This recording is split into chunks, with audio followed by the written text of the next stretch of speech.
Recording in progress. Okay, I'd like to call the meeting of the, what's today, March 27th, board meeting to order at 6:30. I'd like to start by just reading our vision, just kind of as a reminder. All students will reach their full academic potential and be prepared for success as engaged citizens. And our mission, to provide an innovative, rigorous, and supportive educational community that inspires a passion for learning and cultivates empathy and responsibility. So now what I'd like to do is have us introduce ourselves, and starting with the board as well as the administration and staff in the room. I'm going to do something slightly different, kind of to get to know each other just a little better. So what I'd like to do when you introduce yourself is to not just state your name, but identify and share maybe your first memory from your school, right? When you attended school. What's the first memory? And you can pass if you want to, that's fine. But just to kind of get to know each other a little bit. Okay, Chip? I can start on the other side. I'm like, I'm Chip Malcolm. When you said that, I said my first memory. I went to school until I was in second grade in Abington, Pennsylvania, outside Philadelphia. And my first memory was I walked a long way to school every day. It was then fairly rural, not rural, but it was right outside the city line, but it was still not all built up. And I, as a little kid, when I think of being a first or second grader, walking as far as I did to school, I know it's probably a little different in my mind now than it was, but I've been back there and I said, I used to walk this whole way. So that's my first. cool. I'm Jason Chance, and my first memory of school is taking naps in kindergarten on those little carpet squares. It felt so luxurious. Awesome. Gene McCallum. I also walked to school in Pennsylvania. Hey! So, there you go. I'm Lindsay Hescock, and I have preschool nap memories, but honestly, my first memory going to kindergarten, I was so scared. I was so nervous, and I remember these huge cubbies, and then I guess they scooped me up and got me playing with things, and then it was okay. But it was like so intimidating. I remember going in the side door of the building, and it just seemed so huge, and But then the toys, lots of toys. A little play kitchen and everything was cool. Suzanne Beck. My first memory of school is my first and second in kindergarten. Classes were all in the floor of our community building, which also held the library, and it was also haunted. It was fun when you were that little. Yeah. Peter Burrow, superintendent. My first memory is preschool and walking in line with the other students and holding hands. And I remember just how good that felt. Walking into, it was in a church, and I remember holding hands, walking into this church with all these students, and how warm it felt. Barb Wilson, and my first memory was actually kindergarten, and I too lived in a rural community on a dairy farm or whatever, and it's kind of like a little sad memory because kindergarten got out at noon, and I was outside waiting for my mom to pick me up, who was probably busy working on the farm with my dad or whatever, and was late. And the teacher, who was this real stern Mrs. Smith, you remember these things, right? And I had been out at the flagpole by myself at kindergarten, and she came out and said, "What are you doing here?" And she got kind of angry at me, and I still remember this, because my mom, I was just waiting for my mom. What could I do, So anyway. Steve Orzek, and my first memory was my sister, who was 6 years younger than I was born that year, and I came to school as all good, proud people are, and went to the principal, Mr. Van Ness of the Christian school, and gave him a cigar to celebrate. Very graciously accepted, and when I got on the bus that evening and told everybody the story, I was the hero for a while, because I brought a cigar to school and got no. My name is Brian Bauer. I grew up in Chicago, which is not very rural, but I remember walking several blocks. And I can remember that the snowdrifts were taller than I was at that point. I'm Joanna Doria. I have a memory of walking on the metal fence outside the elementary school that was painted white. And I think it was only like 2 inches in diameter. But I remember walking up and down and waiting for a pickup. And I think they've since made a rule that you can't walk. My name's Ellie Romp, and my first school experience was here at the high school in 9th grade because I was homeschooled up until that point. And I remember this day that I was in Spanish class with Miss Koretz and algebra with, oh my goodness, I got his name, and English class with Mrs. Doe, and they were all great teachers. Enjoyed it and finished school here. I'm Trisha Allen. I remember going to preschool at the YMCA in Burlington, and I thought it was the coolest thing ever because we got to go to the pool one day a week, and we went to the gym with the pop-up tunnels, that are so fun to go through, and the big parachute that you have to duck under. That was just very, very awesome. Although I evidently did almost drown in the pool one day. And my poor teacher, Michelle, would bring it up every time. Our paths crossed growing up for the rest of my time. I just remember turning around and seeing your hand sticking out of the water. I'm Mary Heather Noble, and I went to school in a suburb outside of Cleveland. And I can remember very distinctly wearing these little bus number identification tags for all of us kindergartners so that teachers always knew which bus we were supposed to go on. And I remember standing next to the bus, and the wheel was like taller than I was. I'm Ellen Whelan-Wiest. I also grew up in Chicago, and my earliest school memory, my younger sister had been born when I was in preschool, and my dad got tasked with pickups, which meant he was always late. And so I just thought it was normal that you waited at the principal's office after school for some period of time. So I just have memories of waiting for my dad to pick me up and then come in all frazzled. I'm Will Hatch, I'm Technology Director. And we used to play this game on the playground where you would lean a baseball card up against the wall, throw other baseball cards and try to knock them down. Whoever did it first got all the cards. And that was pretty fun. But I wish I had all those cards like in perfect shape. Now. I still have a lot of them and they're all just like destroyed. So. Heather Crowley, Executive Assistant to the Superintendent. My first memory of school, what?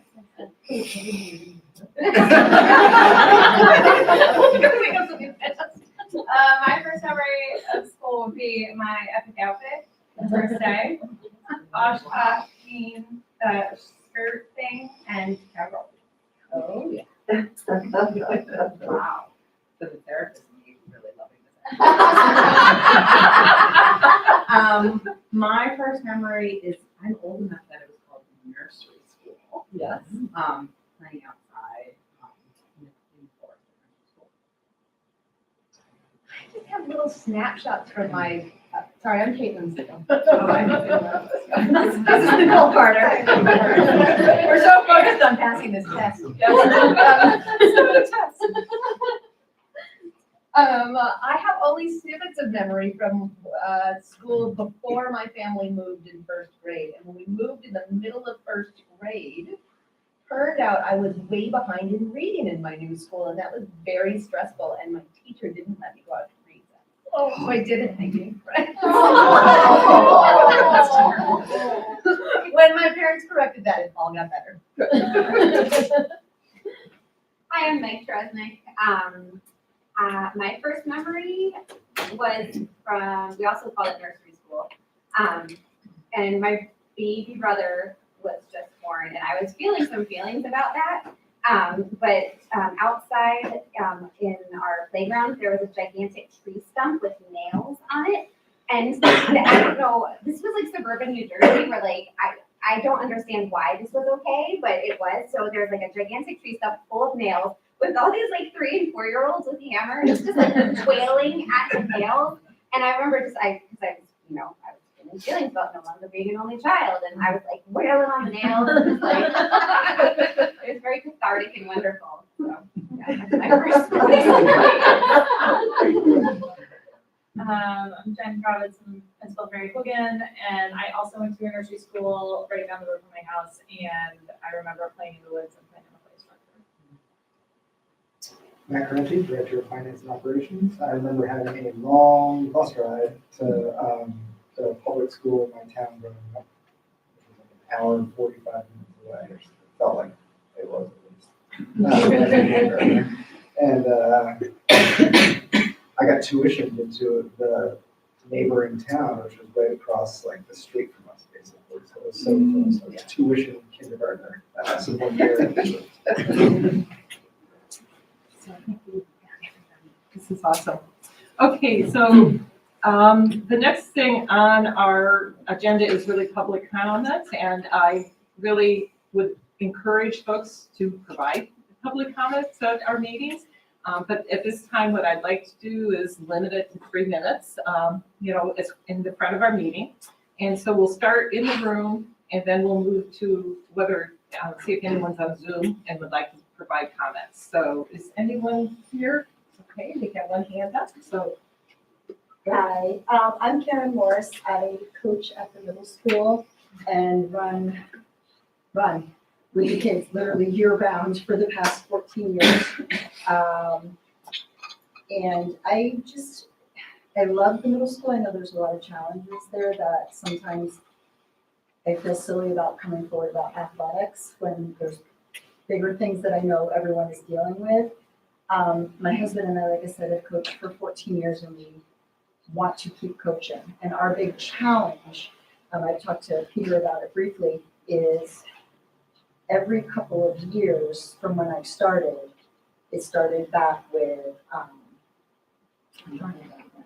Patrick, thank you. Started with Patrick, and he was vice principal, also in charge of athletics. And then he moves up, and then we get a new vice principal who is also in charge of athletics. And then they move.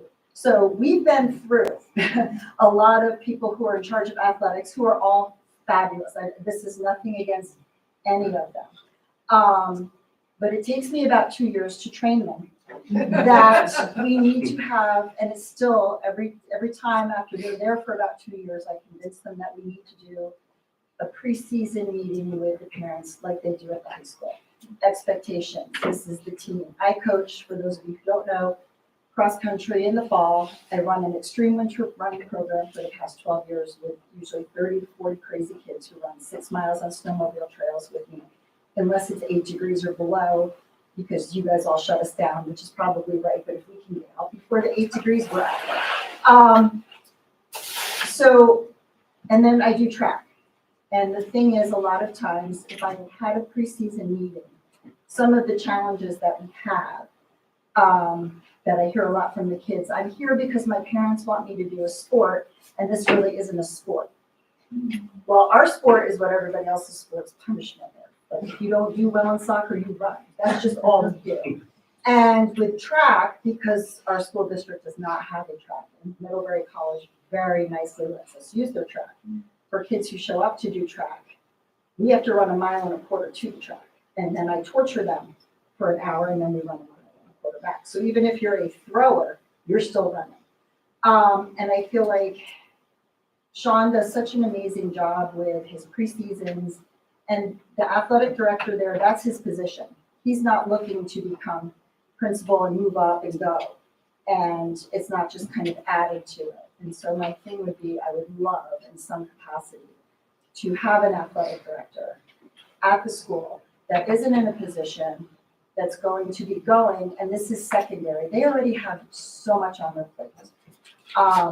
And someone who's been there at the school who has helped me and kept me doing this, because we plan on doing it until my legs get out and I can't keep up with the 12 to 14-year-olds, is Shelley Harrison. And I don't know if she would want the position. I mentioned it to her a couple of 2 years ago saying, why don't you do this? She's like, well, I don't have the right education. I'm like, you've been here for 22 years. And when we have a so-called someone in charge of athletics, basically Shelley does everything. She gets the bus. She helps me with, right now with athletic.net, our program is really good because we've stayed consistent coaches, but I contact all the other ones. I've networked. I make sure that we can get to these meetings. I book them all on my own. I don't need an athletic director to do that. But at some point, I mean, I'm going to be 56. I don't know how many miles, many years. So we would love for this program to stay and eventually hand it off. So you're going to have a real challenge getting someone to come into a track program that has an average of 60 kids with no support. I mean, so we're looking at the future, like 5 years down the road. And Shelley's someone who is committed. Again, whether it's her or you get someone else to do it, but the woman knows the system inside and out, and the kids love her. That, it would just be helpful to all the coaches. And I know that, again, there are a lot of challenges to having coached 12, 14 years at the middle school. We're seeing a huge improvement. I mean, there were a couple bad years where my husband and I were like, oh my gosh, we were more therapists than running coaches, and that's fine. It's all good, and that's why we do it. But that's, I mean, I don't know how that works in the budget or whatever, but it would just be great if I could have someone to go to and say, do we have a preseason meeting? Do we have parents on board that they know I take their kids off property, so if they require an EpiPen, I know that, and I don't find out about it from the kid when we're on the bridge going over the Otter Creek that they need an EpiPen. It's so scary. Sorry. Oh, no. Yeah. But that's, Yeah. you guys all do a great job, and I know there are bigger challenges than an athletic director there, but like I said, I might have another 12 years of coaching in me. Don't know. They're getting faster and younger every year, but that would be however you're doing. I was on Salisbury School Board for 12 years, so I know you kind of have to like get it now to get it done. Yeah. Yep. Thank you so much. So, yeah, thank you for all that you guys do. Madam Chair, if I can say something in 5 minutes, Yes, in just- 5 seconds. There was a discussion with Derek Bartlett and with Sean Farrell in the past 2 weeks about middle school sports, and both of them said, appoint Shelley. The job will get done. It does it right. She does it well. And Sean looked at me, don't ever think I would take that job. And So- the fact that she has kept it afloat this year with cancer had a hard, I mean, honestly, she'd be texting me going, I'm home, do you need a So I bus? think we have, I'm sorry. No, it's all good. I know, you don't No, have I'm to sorry, take- I'm yeah. sorry, I have to move on. Other comments from the public? In the room? Okay, how about, is there anyone participating, Will? Can you read off the names? Yep. There's somebody called AY, Bruce McIntyre, Aaron, Richard, and Ruth Shuttler-Burtz. Any public comments? Raise your Zoom hand if you have comments. It looks like none. Great. So before we address our next agenda item, I just wanted to point out in your board pack materials, you saw in there a Robert's Rules of Order summary that I included in there. And this by no means is all of Robert's Rules, which is sitting here. It's massive. But it's really the more frequent kinds of things that we may run into. The one thing I wanted to point out is that we as a board can adopt the Robert's Rules for small boards. It says 12 or so, and so I'm taking the or so, we're 13, right? The or so gives us some flexibility there. One thing with the formal rules of order, like when we're doing motions and all that kind of stuff, it's very formal, and I'm supposed to stand. If you make a motion, you're supposed to stand, that kind of thing. So I just wanted to like point out, is there any interest of doing so? This is something that we could decide now, or we could even decide a subset and say, well, let's just let's allow people to sit and raise their hand, at this point in time. You can make rules of changes as long as it doesn't violate Vermont state law. So is there any interest in, at a minimum, maybe making it a little more flexible so we don't all have to stand up? Go ahead, James, Chip. Chip, yeah. I mean, I don't think we have disordered meetings in most cases, so, I mean, I think following Robert's rules is perfectly okay, and it gets complicated mostly when you have amendments to motions and things like that.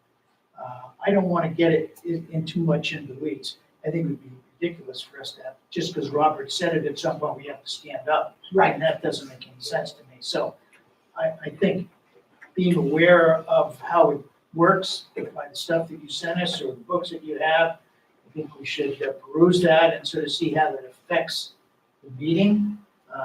You're willing to say if there's things that would make things more smooth. I just have never detected that we are out of order in a way that would require us to be so rigid or formal that it becomes a deterrent to our, just as you opened the meeting with something that obviously is meant to bring us together, I don't want to see us get fractured by procedure, which is too rigid. So.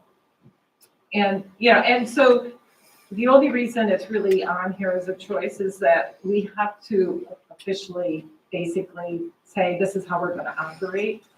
And so we can do that under a 2/3 vote. Otherwise, per state statute, we're supposed to follow Robert's rules.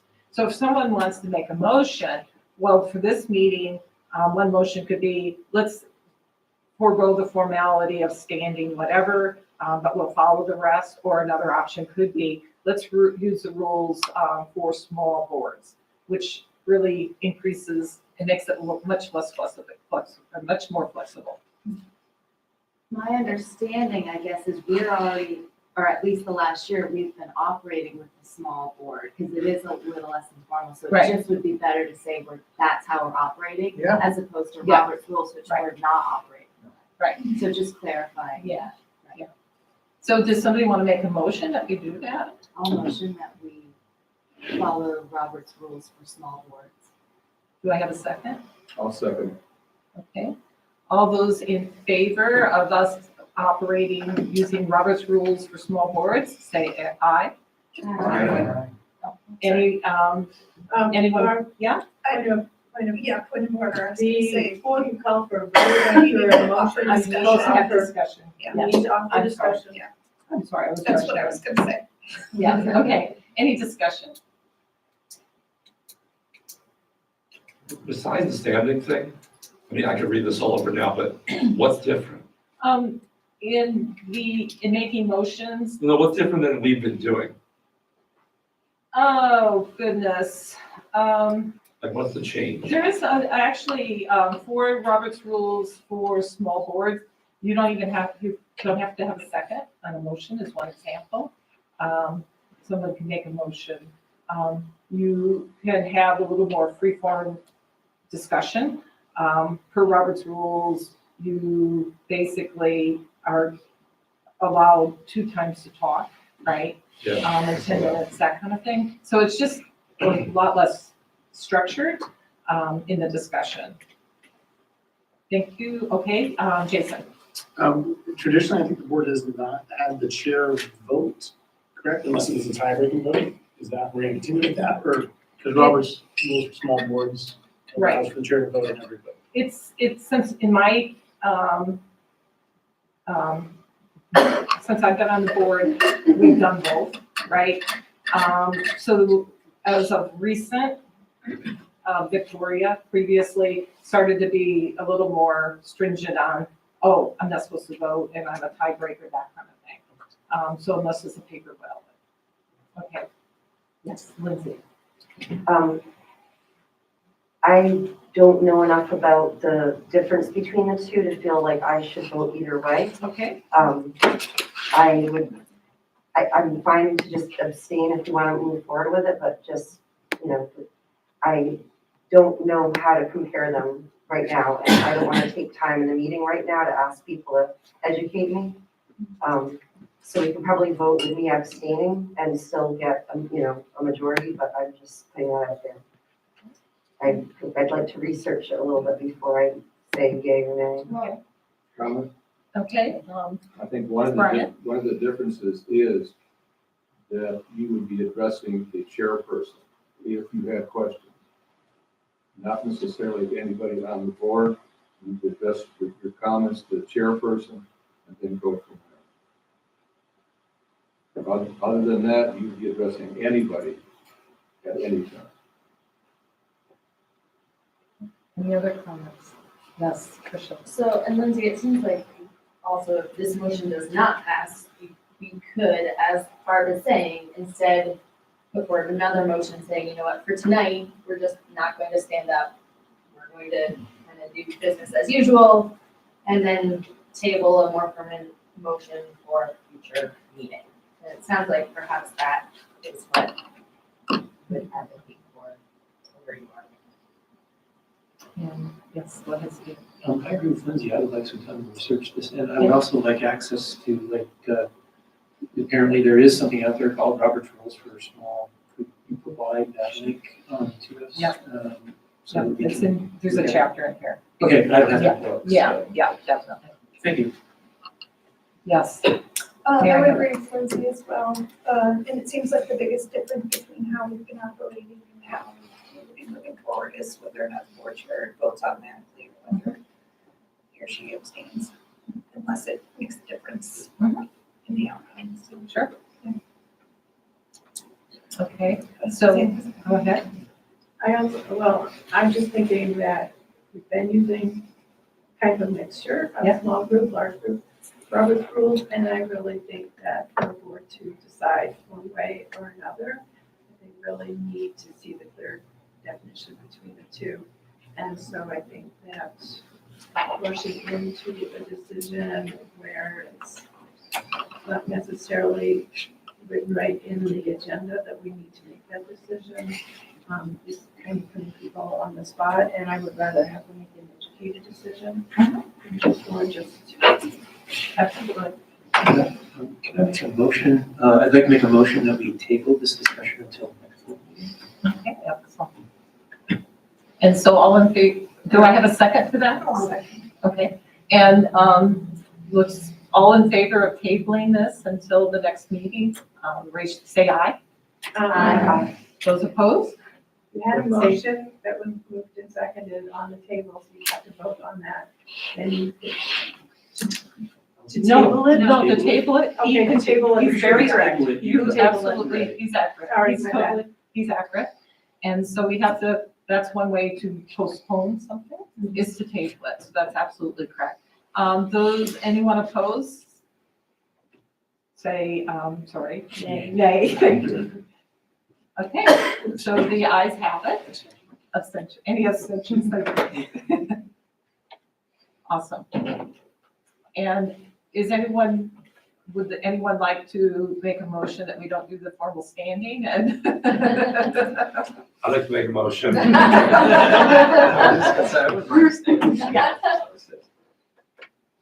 So, was that a motion, JD? Or just a joke? Yeah, I'll make a motion that we do not have to stand. We can, we don't have to stand when speaking or making a motion tonight until we vote on the next Robert's rules. A second? Do I have a second? Second. Any discussion? So are we ready to vote on this? Okay, all those in favor of relaxing the requirement around standing, around motions, please signify by saying aye if you approve. Aye. And a nay if you disagree. Any abstain? Yay, okay. Thank you.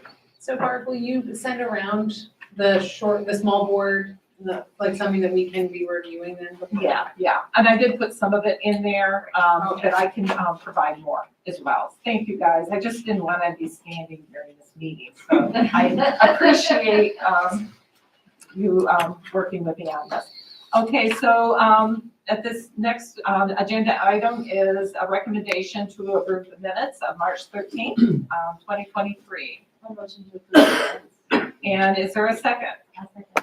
Okay, are there any corrections to the minutes?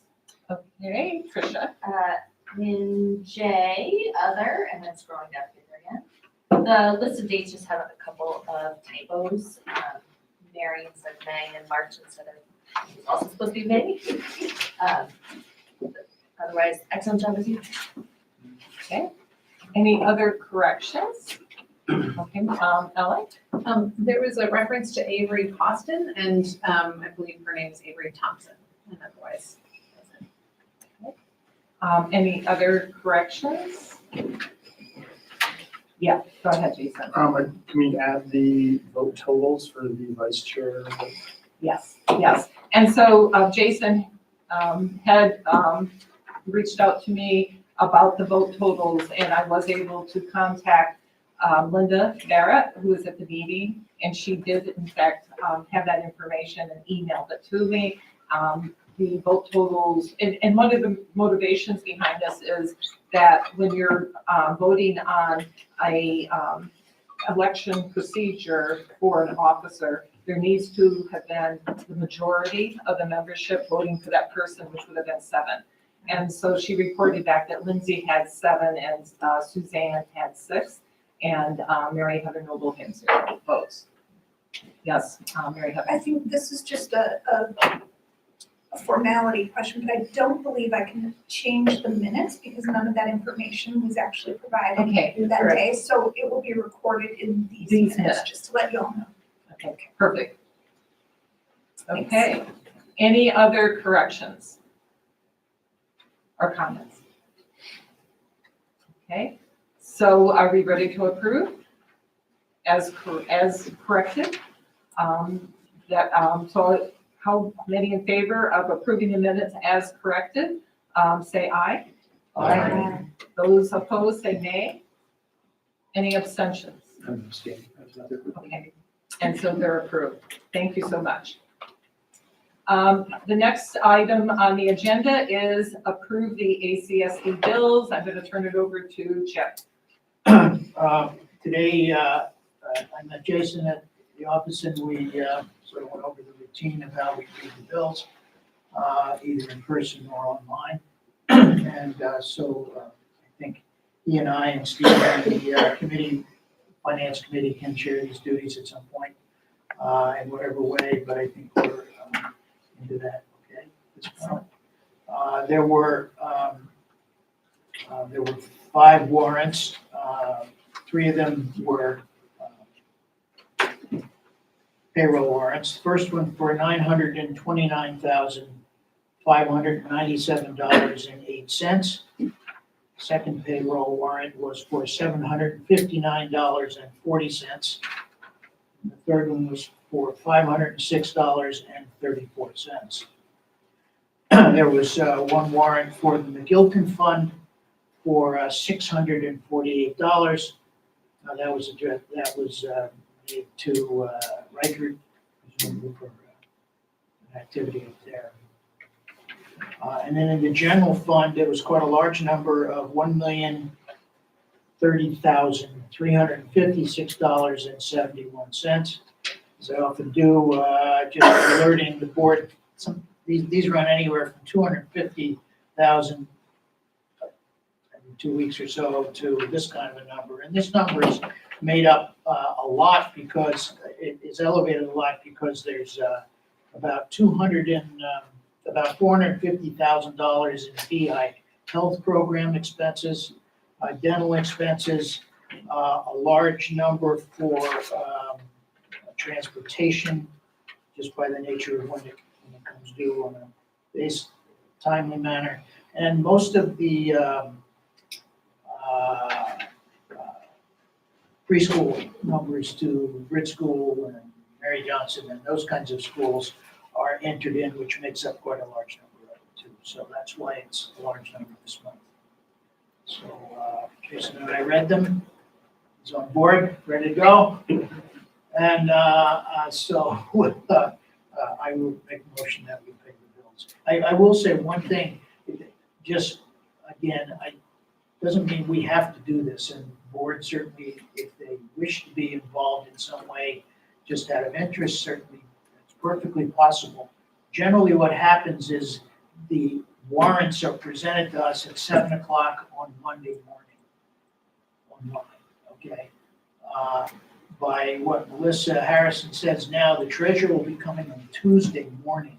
So we are in a very tight 24-hour plus schedule there to have to read those bills before she can sign off on them, and sign the checks. So just point that out, that there was a little bit, used to be a little bit more leeway, now there isn't as much, just by the nature of the treasurer's schedule, which we don't have control over. So the motion stands to pay the bills, so. I'll second that motion. Any further discussion? The only thing I'll offer, Chip, is if you ever get stuck, I'm normally in Middlebury on Mondays. So if you meet someone, and then if you're reviewing them online, let them sign off that you reviewed them. We go through them, and then there's this signature sheet, Okay. and at least I do it, and those who have done it online will then scan the signature sheet. I print out the Print it stuff. out, and then, okay. I scan the signature sheet, and then I email it to Melissa. So she has a copy of that there. It works pretty well, actually, especially when you've done them a long time. And almost all the vendors are very recognizable. And if there are any questions, or there's something, I mean, I don't add up all the numbers, obviously, no. but if there's something that I don't understand, I call Melissa, and she doesn't know the answer to it, after she always does. She will refer it to facilities or somebody else, and somebody always gets back to me. Right, yeah, I mean, I do the bills for the career center, so I'm familiar with that, but I've just looked. Well, I'm stating, I know you would be, I'm sort of letting the board know on these early meetings as to the function. You know, this isn't our reading them in this $42 million budget. Obviously, it's not to prevent graft or anything like that, because there's so many stopgaps along the way. That's not going to happen. But it does give us, just by my just telling you this type of stuff, a very superficial look at what our $42 million goes to every 2 weeks. Any other comments? And really adding, to Chip, I found it very valuable because it really gave me, when I started doing it as a new board member, a much better sense of the complexity of school finance, right? That a lot of us come in and we're very clueless of all the piece parts that go into it. So doing it once in a while, I would encourage it for anyone here to actually do it one time, because it's really eye-opening. Just in the general fund, the stack of individual bills is about this high, okay? So, it's pretty amazing, the system that has to be generated to keep all this in exactly the right way. So, and our team, the finance team does a terrific job. Everything's signed off by everybody before we even see it, and we're somewhat formal, I guess, in signing it, but I think it's still a decent exercise. And it's, I think, statute that we have to actually sign off on the bills. Somehow. Yeah, somehow. Okay, any other comments? If not, all in favor of approving the bills, say aye. Aye. Those opposed, say nay. Any abstentions? The bill's approved. Okay, the next thing that I wanted to talk about is, let's see, professional appointments. No, it's a report of the superintendent. Sorry, I scrolled up too far. I scrolled up too soon. So I'll turn it over to you, Peter. Awesome, thank you. So I wanted to just kind of quickly go over some of what's been happening with the State House, and we had crossover last week. So for those of you that don't know what that is, it's really kind of go time last week was really intense as bills were essentially trying to survive crossover and have a chance of being adopted in this current session. So BSA, the association, and BPA are always watching these bills to try to determine, where do we need to lean in and push in terms of advocacy. How are they going to impact school systems? So there are a number that did cross over that I wanted to mention. These are things that we're also frequently talking about, and some of these are going to potentially impact our budgets as well, maybe even in FY24. So the first one is universal school meals. This year was, so last year, our last fiscal year, the feds covered it. This year, the state covered it with federal funds, without any real ability to fund it going into next year. So H165 did go over moving universal school meals across the state and drawing that from the ed fund. This is something that educators were trying to have the state take responsibility for without basically increasing our budget. So as of right now, that's what it's looking like. It's going to be attached to the ed fund, and it's probably going to pass. So I don't know yet, and Matt, I don't know if you've heard from Vasco in terms of financial implications for that, for this next fiscal year. Have you heard anything? Not from Vasco. All I've heard was on the ed fund side of things, that the state ed fund is feeling healthy because of income and income tax and property value increases, and so that was what was making that an optimistic source for the funding year. Yeah, that's temporary. Right. I mean, I think Funding's that's, coming But then there was the opposition was, that the government didn't like it, and, was thinking maybe it was headed for them because, that there was sort of equality without equity. There was a plan, where it could turn into, federal direct certification mechanism instead of universal programs. so this is something that we'll continue to watch and provide updates. It would be a significant impact on our budget if we all of a sudden had to carry this. So more to come on that. I think it is going to pass. I think it's a question of where the funding is going to come from. There's a lot of work in terms of the Carson v. Macon, which came out of Maine. It was a case that has had broad-ranging implications, I think, across the country in terms of funding private schools with public dollars. It's the main thing that all of our educational associations, NEA, VSA, VPA, you name any educational organization, they are working, public organizations are working to basically quell the stream of public funds going to private and potentially religious schools as well. So that is work that, if you've been following the session, is front and center. No update yet in terms of the current bill, which requires independent schools to meet specific requirements. I've spoken on this a number of times in Zooms and other forums. Some of our local legislators have as well. Ruth Hardy, Senator Hardy, has been central to this as well. We talked about, I think about a month ago, I talked a little bit about pre-K and some of the work that was happening. As is often the case, it looks like something's going to happen, and then out of that becomes a magical study. and that's what's happened with pre-K. So I think when we talked about it a month or two ago, the initial bill was looking at essentially having 4-year-olds covered under public dollars and attending public schools. I think that bill was not met with full acceptance. It wasn't met with full acceptance from a number of different organizations working with right? So I think they're kind of back to the drawing board on that, so I don't think we're gonna see anything. I think it's gonna be taken up again next year. It's clear that the current law that was passed, a number of years ago, 166, is not doing what it was intended to do. It's not providing more access. It only accounts for 10 hours a week, which isn't what families need, especially those who can't afford it. It's also a blanket, so everybody gets the 10 hours as opposed to targeting it to those who can't afford it. So I'm hopeful that is what will come out of this study, that we will see.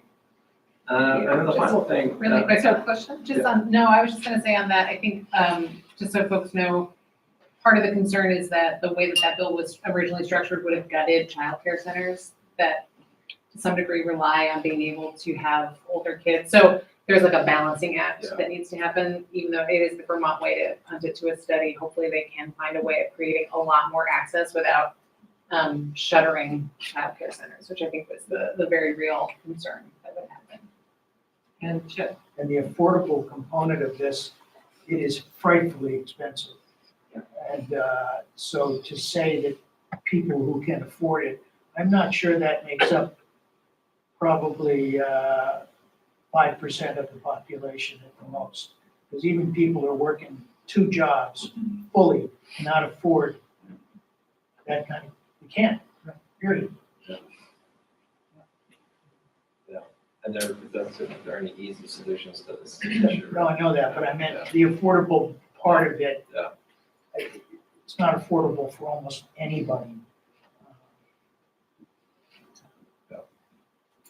Any other? The other, just the one final thing I want to mention is school construction aid. Another study. Another study. Looking at, I think more of the financial piece, so a lot of work has gone into different models to assess our buildings. So this task force is going to see where the funding could come from for the state to support our really, really aging infrastructure. The one thing that has come out of all of this, though, is the pausing of the PCB study, which is needed to happen. It was ill-designed. Everyone saw that we were headed for just liabilities that we would not have been able to meet. And so that's very positive that they paused that and they're kind of getting their feet under them and actually creating a model that will, if the state decides to go ahead with this kind of first in the nation study of PCBs, that there's actually funding and a model that's going to work to remediate where needed. So that's kind of those are I think some of the big ones that we've been talking about that are moving forward. And any questions on any of those? Yes, question. When did they make that decision on pausing? Because I just read an article that said that one of the major actors in the Senate was against pausing. And Peter Conlon was for pausing, and so I don't know when that was resolved. So the bill itself has its S. It's 124. It's not 124. It's 230993, which has in it the pausing, but I think there's still the Senate may still be kicking it around. That's the information that I have. That's why I asked. Yeah. But in the PCB bill, there was conversation around it because the schools were broken into categories, like the first group, second group, third group. And the last conversation I heard about it was that if you were lucky enough to have already been tested, the money that was allotted would be on a first come, first served basis, with $60 million of it already earmarked to Burlington. So that whatever was left after that 60 million would get taken out, then everybody else gets right over it, or try to get theirs in first before someone else did. Was it 60 million? I thought it was 30 million. I was told it was 60 million for Burlington. But, maybe it's, one group says 60 and the other group says 30, so. We close the That was bills. part of it. That was- I mean, and that, I think, shows just part of the design problem. is Yeah. They went and found funding for it after they already made the decision of how they were gonna go about it, and then, you can't do that kind of thing on a first come, first served basis. It doesn't make sense. No, it's not fair. Okay, so next up, we have report of the board, and the first item is professional appointments. So I'm gonna turn that over. You gave us an attachment, so I'm gonna throw it over to you. Great. So this is contract time, and you can see a list of our employees. This is an annual thing.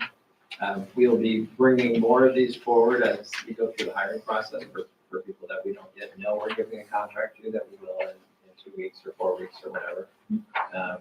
And this is one of the actions of the board to approve this. I move that we accept the list of faculty positions for the 2023-2024 school year. Do I have a second? Second. Okay, we'll let Chip be the second. And any discussion? Alex? I'm assuming it's just a typo, but I was curious why under report it said that classroom teacher was for fifth and sixth grade. Doesn't make sixth grade anymore in report. That's a typo. Fifth and sixth grade teacher was retiring, so I was just confused. Any other questions? Jason? Yeah, a couple questions. Sometimes special educators are listed as the school being ACSD, and sometimes there's the building itself. Is that just the difference between a centralized special educator and one that's dedicated to a specific classroom? It depends who you're talking about. Where are you looking? Like first page special educator David Anderson is assigned to the middle school, but under the school is ACSD. Whereas other special educators are, assigned Yeah, I mean, they're all essentially ACSD employees. Special ed's slightly different in that because need vacillates a lot year to year. There's a lot more movement of those employees around, so they're not necessarily always rooted in one place, or some of them may be covering 2 different buildings, for example, frequently. all budgets for special education though are based at the district, not at a school cost center. Yeah. Any other questions? I did have one. The scope of this list, can you talk a little bit more? Because it's not everyone yet, right? So it's only those that are currently up for contract or that we believe have signed or will be signing? So these are employees that we believe Will sign. will be signing, yeah. Okay. Yeah. And they may, and we'll have more that get added to it as well. Yeah. And so and that's what you indicated over the next weeks, we'll be seeing more of it. Yeah. Okay, cool. Any other discussion? Mary Heather? Just a couple questions. One, I'm just assuming that the resignations that were listed are resignations for the next academic year and not immediate resignations. Is that true? Yeah. And then it's a similar question to what Jason pointed out. There's a couple of classroom teachers on the list for some of our elementary schools where the grade level is not indicated. So I'm assuming those are still to be determined. Yeah, so right now, our elementary principals are working with their faculty Okay. to figure that out, yeah. Great, thank you. Any other questions? Lindsay? I was just wondering, Christina Wadsworth is listed under both resignation and retirement. So the other people there are just resigning, but She's retired. so to retire, you have to work a certain number of years for it to be like a retirement instead of just a regular resignation? There's really no, I mean, there's a retirement in terms of the drawing on state retirement. And so when an employee says, I'm retiring, when you get this list, whether it's a resignation or retirement is the same in terms of approving it. Okay. And sometimes someone will say, I'm retiring. We don't then contact the Vermont Teachers Retirement and ask them, are they retiring, so that we put it in here correctly. We take their word for it, like, let's says their retirement, put it in as retirement, and then they on their own contact teachers retirement and all that. I was just curious why only she was listed under that. So that's helpful. Yeah, it's probably redundant. I mean, I think she could just not be in resignations and be under retirement all night.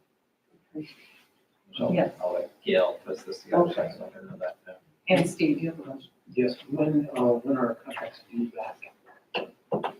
April 15th, we have to get them out. Oh, okay. And then they need to be back by, I believe it's May 15, but we oftentimes seem like we get till June 1. That has been a conversation at the state level.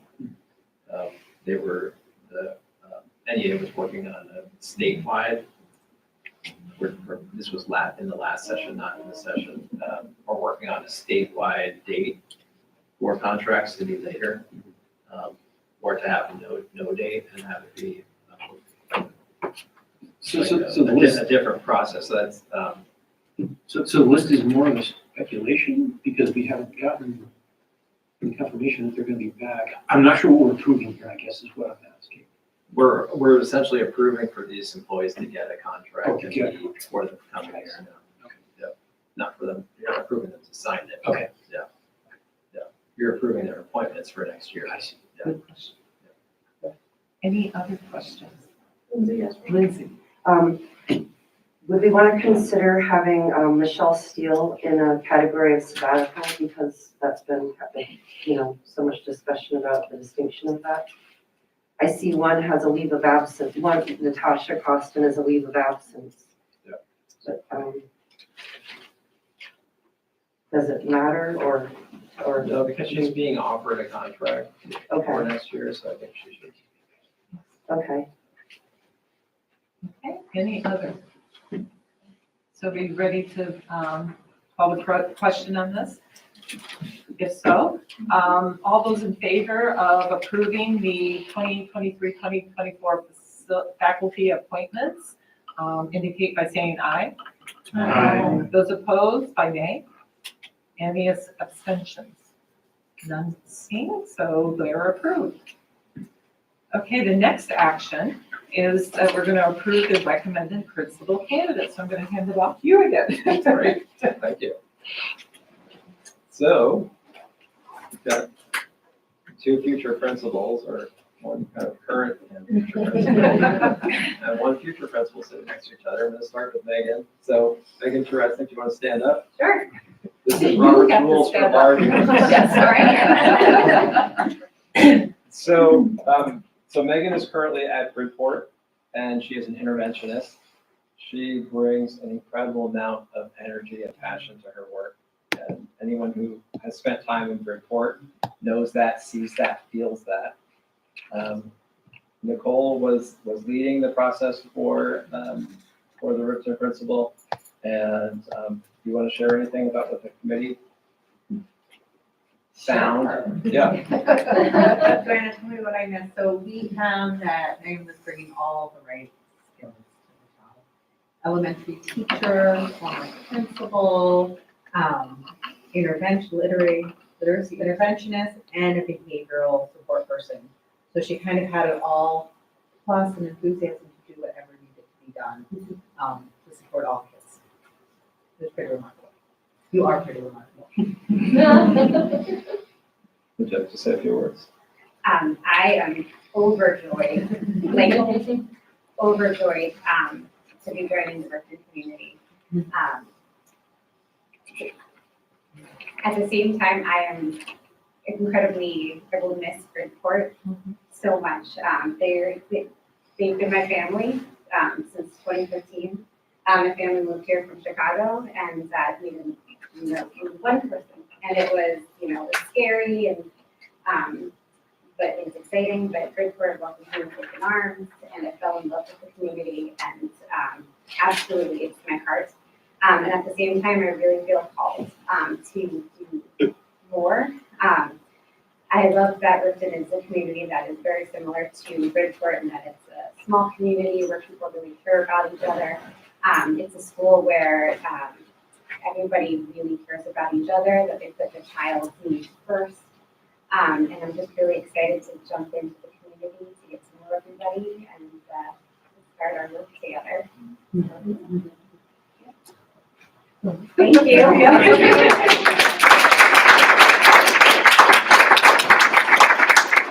I do want, for the record, just to say that unsurprisingly, Meg connected with staff and community members.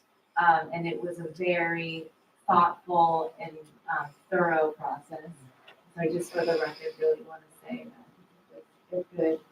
It's good for all. Thanks to Jen too for being here. Oh, What is that? Oh, wow. looks like a lobster.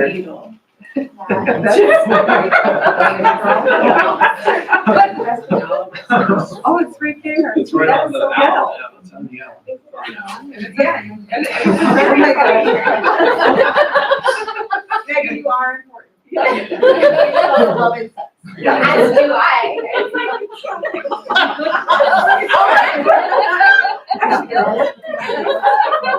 Showing up for you. Somebody needs to play some music for you. I'm sorry to kill the buzz. Kill the bug, kill the bug. There's a lot of bugs. Maybe the toilet, yeah. Yeah, exactly. Does anyone have any questions? You have to be standing when you're doing that. Oh, my goodness. Does anyone have any questions? Yes, Lindsay. I'm wondering, has this been changed to a full-time position? Or what, how, It's a 0.6 principal and 0.4 interventionist. all in Ripton? Cool. Any others? So we're gonna do one at a time, right? The appointments? Okay, so all those all those in favor of approving Meg's appointment, say aye. Aye. Those opposed? We have a motion. Oh, I'm sorry. Okay, would someone like to make a motion? I'll make the motion. Thank you, to approve. Thank you. A I'll second? second. Thank you, Jamie. Any more discussion? All those in favor, say aye. Aye. Those opposed, say nay. Any abstentions? The ayes have it. Congratulations. Thank you.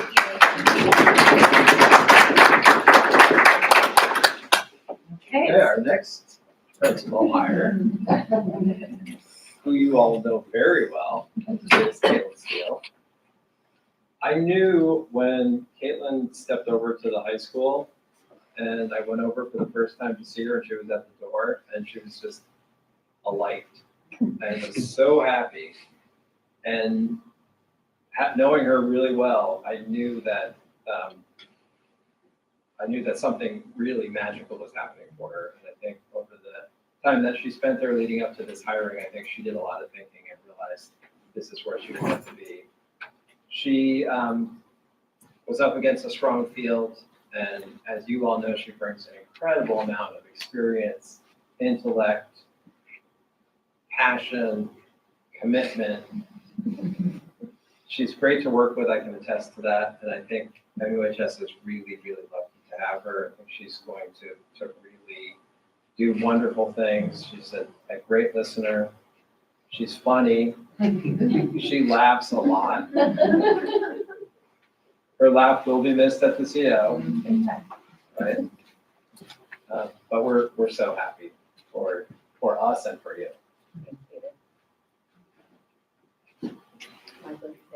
Yeah. I've been really transparent that this is not the path that I thought that I was on. And I landed at the high school under circumstances that are not a thing I would have wished for. And within a couple of weeks, I was just experiencing such a new flood of positive energy in the interactions with students and working directly with teachers. And I'll admit, I was tired. We're all tired after a handful of years of leading through the pandemic, and I feel really re-energized and really, really grateful to have this opportunity to stay in high school. So thanks to everybody who was on the committee and who turned in. I'm really grateful for the opportunity. I move that we approve Caitlin Steele to be the next principal of Millbury Union High School. We all second. We all second it. Okay. Any comments or questions? I would like to say that Caitlin and I had a great conversation at the Career Center breakfast. And not only was she amazed by the fact that the teachers had such great, wonderful things to say about their students, but she was just impressed by the quality. And her face was glowing. I mean, it was probably brighter than the new LED lights we have in the building. She was so happy. And that was so wonderful to see. But it was also wonderful to see the principal in the Career Center. So thank you. Thank you. Exciting work. Yes. I think another really important part of this, and when I saw Caitlin had put her name in as principal, I was overjoyed, but I knew the competition was going to be very difficult because we had two other really good candidates, substantiated by watching that 2.5-hour Zoom meeting, which I was impressed at and I thought worked really well.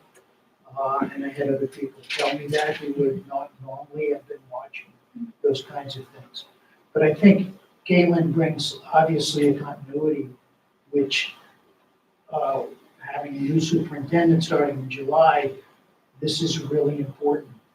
Principals are all important in every school that we deal with, but the high school is the biggest, it's the most visible, and it obviously is really important for our sense of continuity as a community. So, when I get home from reading bills and the message popped up from them, I turned to Nance and said, "My day is made!" And I really feel that for all the reasons, not just your competency and what you're going to do in that job, but for all the other things, including the continuity. So thank you all, the committee, for doing such a good job. And I think publicly, I felt it was a very good job too, from what I could sense as a community member, knowing not any more than anybody else could. Thank you. Any other comments? Lindsay? Victoria appointed me to serve on the search committee, on the hiring committee. And it was a real honor to go through that process, and I learned a lot through it. And I feel confident that we have chosen the best person for the job. And I'm so thrilled that we finally have a female leader of our school. I never had one of those growing up. It was always, the same person, so I'm just thrilled that we had such strong candidates and that Caitlin has accepted the position. So thank you Jason was on the committee as well, and it was a really great group of people to work with who all just, represented their constituents, their stakeholder group well. So it made me feel really proud to be part of what's happening in the district. So I thank Victoria, wherever you are, for, giving me the chance. I actually called her right after that email to let her know because I didn't think she knew yet, and she was extremely happy also. So Victoria? Yes, I called her right after the email came out and said, "I don't think you've heard yet." Any other comments? Okay, so we have a motion, right? And so let's do the vote. So all those in favor of approving Caitlin for the high school principal, indicate by saying aye. Aye. Those opposed by indicating nay. And any abstentions? Excellent. Welcome. Congratulations.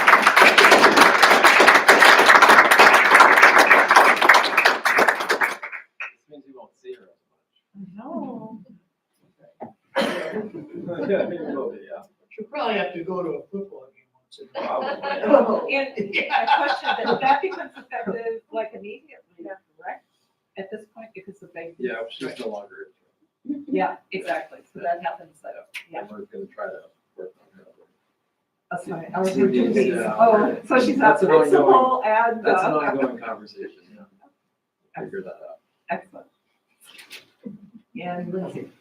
Well, we probably have the same question, just wondering, the plan then for Caitlin's vacancy. Posting immediately and putting together probably a smaller hiring committee for that. And I'll be back in touch this week in terms of that process. But probably we'll post it open until filled, seeing as it's almost April. What, just to that point, I won't walk away from my essential responsibilities probably until somebody comes and takes that position on July 1. But lots of the work is being shared and some delegated and the less essential things set aside for the duration. So I've still got my head in that thing until we replace it. And Lindsay. That was my question. The one detail I'm curious about is, will it be posted as a director or as an assistant superintendent? And who makes that decision? And what's the, I don't totally know the difference between the two, but it seems significant. So those decisions are made by the superintendent. Like what the director, assistant superintendent. It will be posted as a director.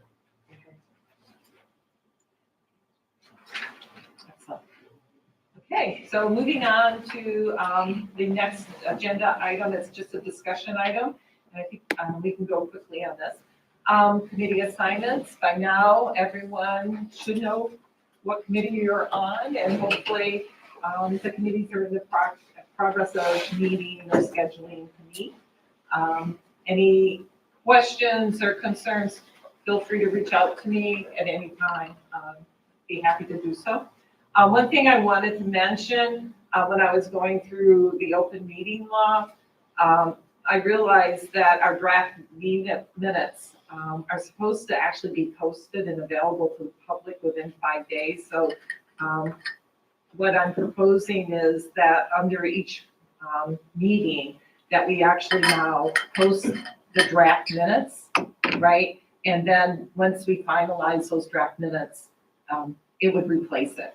And I've chatted with, or I've sent Heather a heads up that this is going to be a change, you know, just then, and so they won't be buried in the previous meeting materials. Okay. Yes. Jim? Relative to minutes, the committees are a little different. Sometimes with finance, the chair has written minutes out in somewhat brief fashion.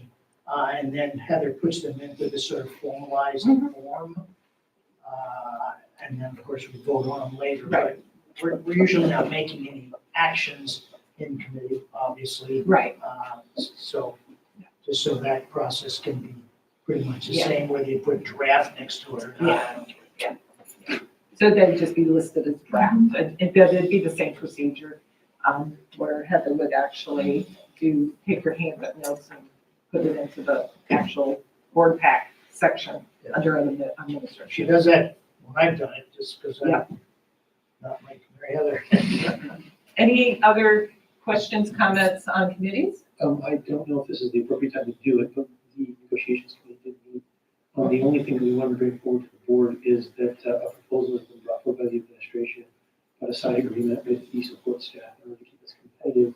They're looking at possibly more money towards in addition to what we already have contracted. This is the last year of the contract, and we would be negotiating for the following year, but we feel like, the administration feels like we need to do something because now we've fallen behind Northwest and Abe. So there may be some board action coming up soon, but we can't get more specific than that. Okay. So just a heads up. Excellent, thank you. Okay, thank you for that. Any other discussion around committee assignments? Okay, great. The next item is board training. I just wanted to just briefly mention that we are in the process of trying to organize and schedule a board training. The target is hopefully to be able to do that in April timeframe. I know we are really, a lot of things going on in April. If we can't make April, at least early May, timeframe because of the superintendent's search, I realize that's definitely a high priority as well. So we have contacted the Vermont School Board Association, and they have identified the person that had been assigned the role to work with school boards, Bill Gore. He has since resigned back a couple weeks ago and is moving back to, I believe, to Idaho or something. Idaho to be family. Yeah, with family. And so Sue, the executive director, she mentioned that Elaine, thank you. The woman that, remember when we did the Zoom session with the School Board Association, they had a candidate for working with us on the superintendent search. Well, she's available. And so Peter and I tomorrow afternoon are going to have a meeting at 1:30 with her to start talking about what, this training could look like. And so we'll keep you definitely up to, posted on that.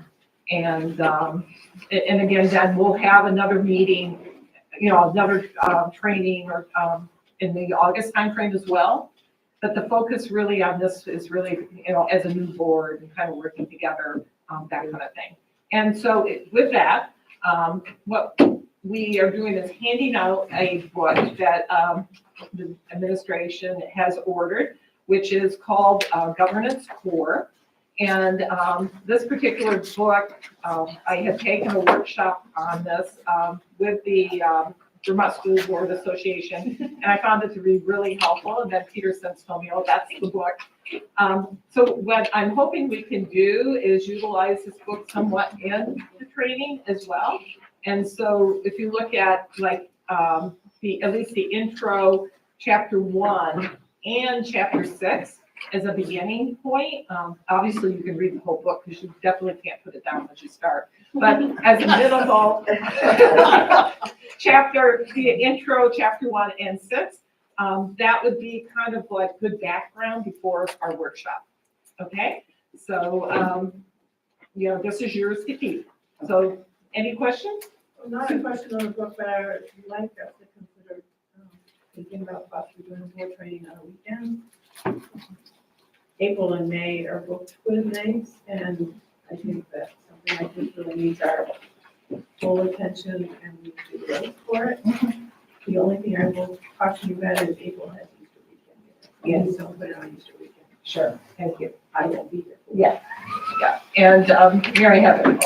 I would make the same suggestions because we're so packed with really essential work in April and early May.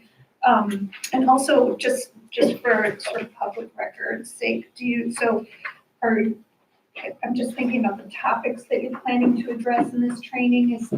Are we looking at chapter 1 and chapter 6 as the only topics? In the intro. Specifics. And if that should change, I will definitely send an email out to folks. But right now, looking at how Peter had asked, how do we introduce the book? And I was thinking about the workshop as well and the retreat. And I was like, oh, how can we maybe utilize the book as a common, we can really focus on the retreat as well.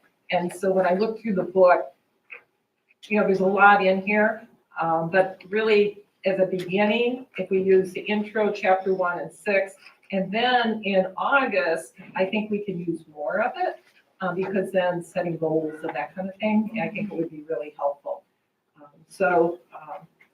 Hopefully it's a good guide. Okay. Well, and I think you're also going to want to, with the new superintendent, you're going to want to really kind of fuse together on this as well, right? Yeah. Well, I guess I would just suggest that we also kind of have a discussion in our retreat about just revisiting board norms. Yes, and that's part of it. And that's part of it.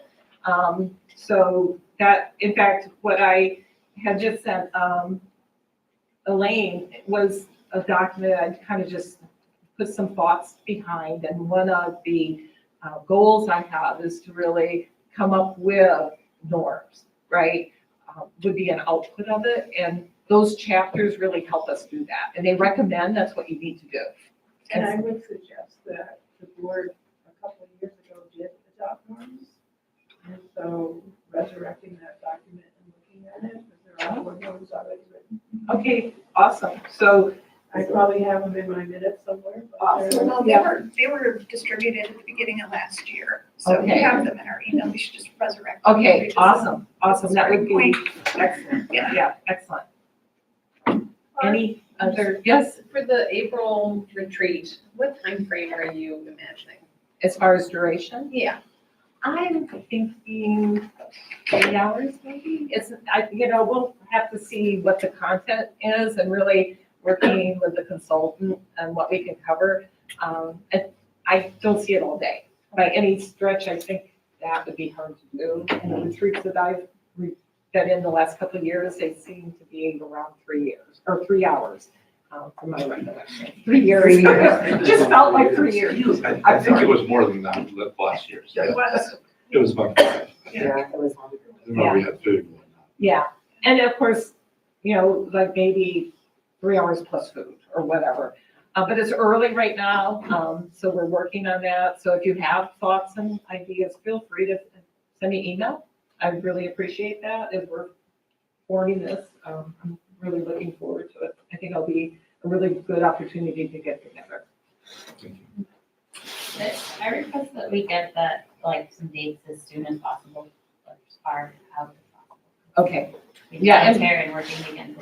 yes, and understand. And so what I'll do after we've had a chance to meet tomorrow and kind of scope this out a little bit, find out what the consultant's availability is, I would be happy to then do a doodle poll and, kind of send it out with various different options and dates so we can start that process. Now, to poll this, maybe include more than weekends, We can try to do that. just maybe a week, Yeah. just like weekends are, I don't know. It's gonna be weird. Yeah, I know it's hard. Lindsay? I agree that we should, weekends are good to devote more time, but I have almost no time on the weekends. My next free Saturday is in late June. And in the months of April and May, I have one Sunday, the 23rd of April. That's it. So I can just not be Yeah. there, but Okay. it's really, really tight on the weekends. Yeah, so we'll take, we're gonna, take, But I So I we'll- like the idea of weekends, but I agree with Jamie, it would be nice if it's only a 3-hour Yeah. block to have a couple other options out So- there. And so we can kind of move forward, send me email, right? And we'll figure this out, promise. Any other comments? Okay, excellent. So let's move on. Now we have an action, and this is the bank account resolution and invoice payment authorization. And at this point, should I hand it off to you or Sure. Matt? Or Me, both of you? Then him, then back to me. then Okay. back to you. Okay. So this is an annual document. You can tell by the font that it was not created this year. And it, essentially, you can see there are the 2 bullet points in the memo. The first part of this, it authorizes the superintendent or designee to authorize payment of invoices and payroll as needed. And the monthly summary of payments reviewed and signed by the board chair, and then the distribution of financial reports to the executive committee of the board. And then you can see down below, as you can see, like all the different activities. I see it here, it says Middlebury UD3, which should be updated. I just want to make note of that. There were a few others too, I just didn't know them. ID4.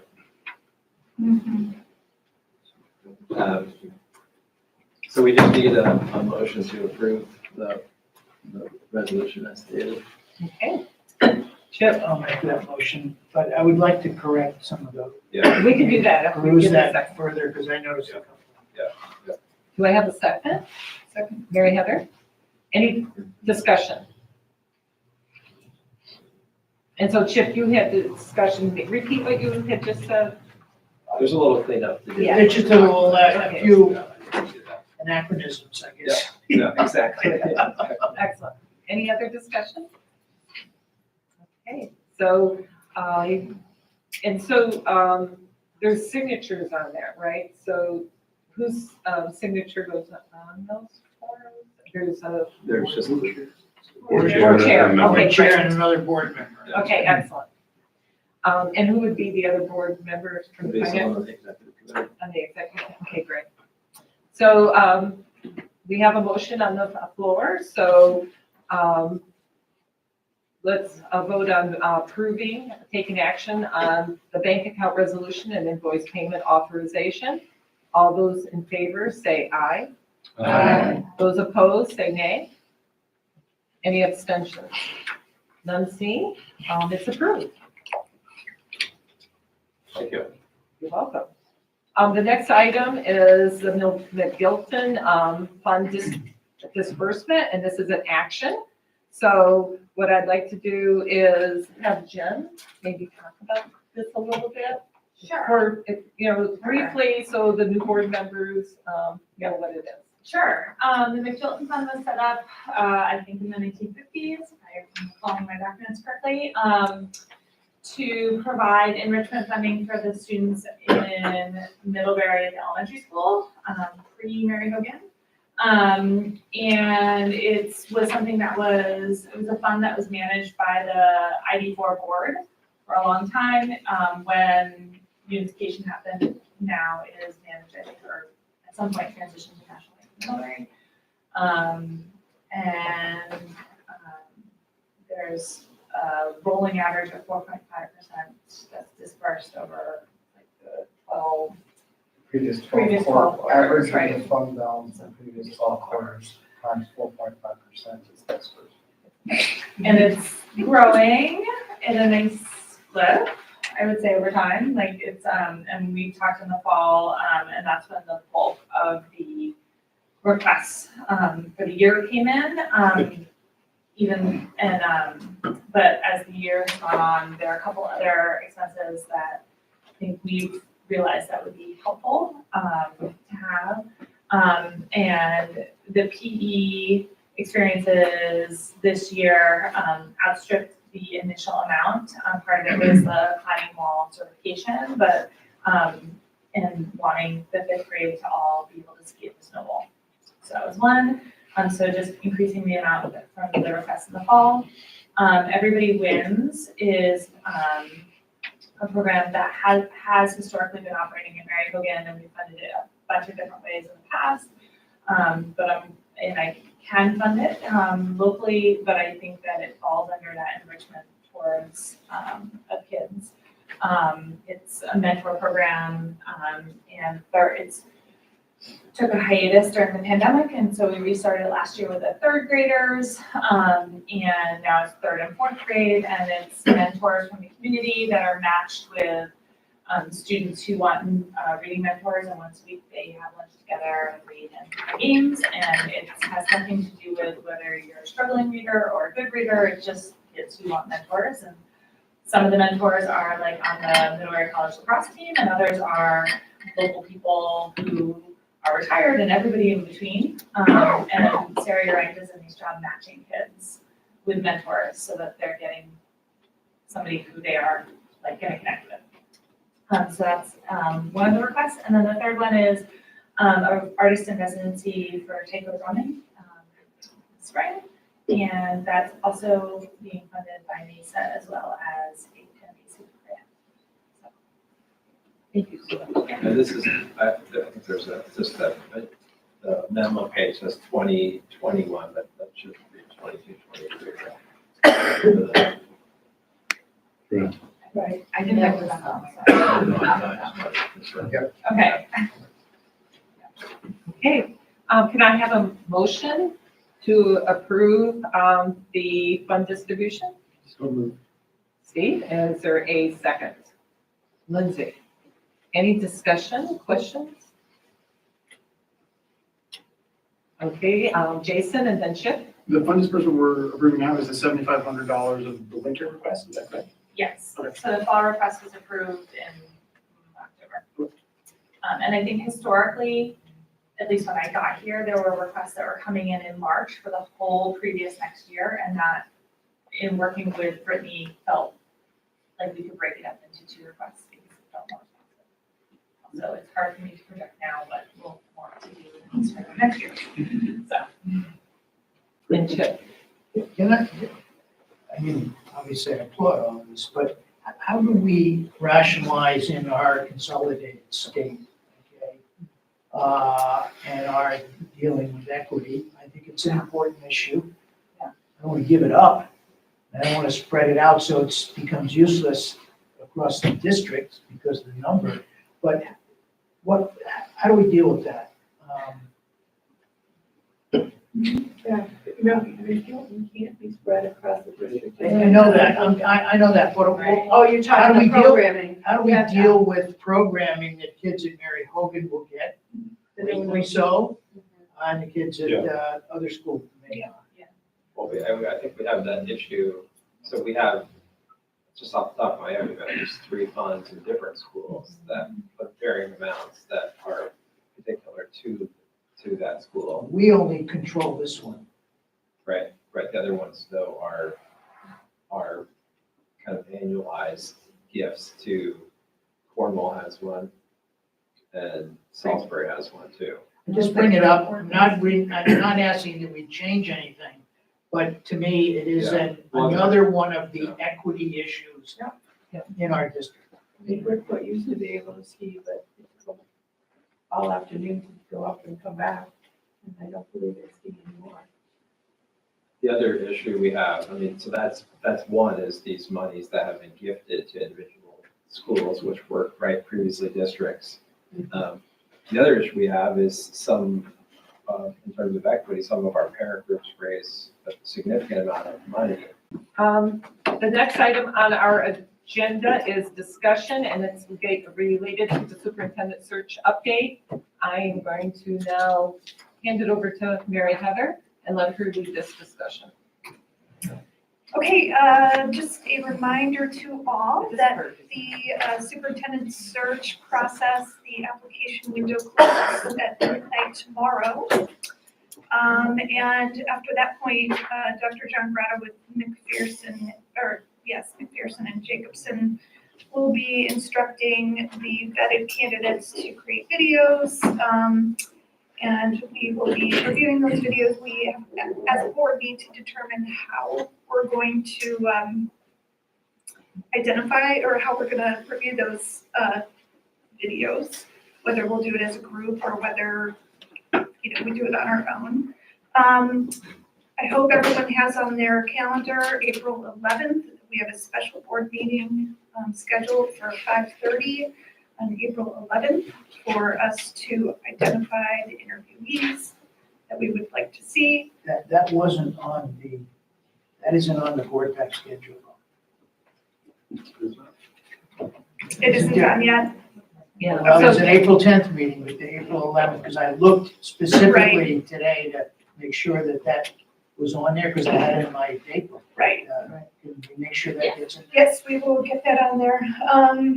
And again, first round of interviews, April 18th, 19th, and 20th, and with hopes to interview finalists on May 2nd and 4th. So we have a couple of things ahead of time. I hope you all took the time to take a look at the email that I sent prior to this meeting, just to give an idea of the to-do things that we have.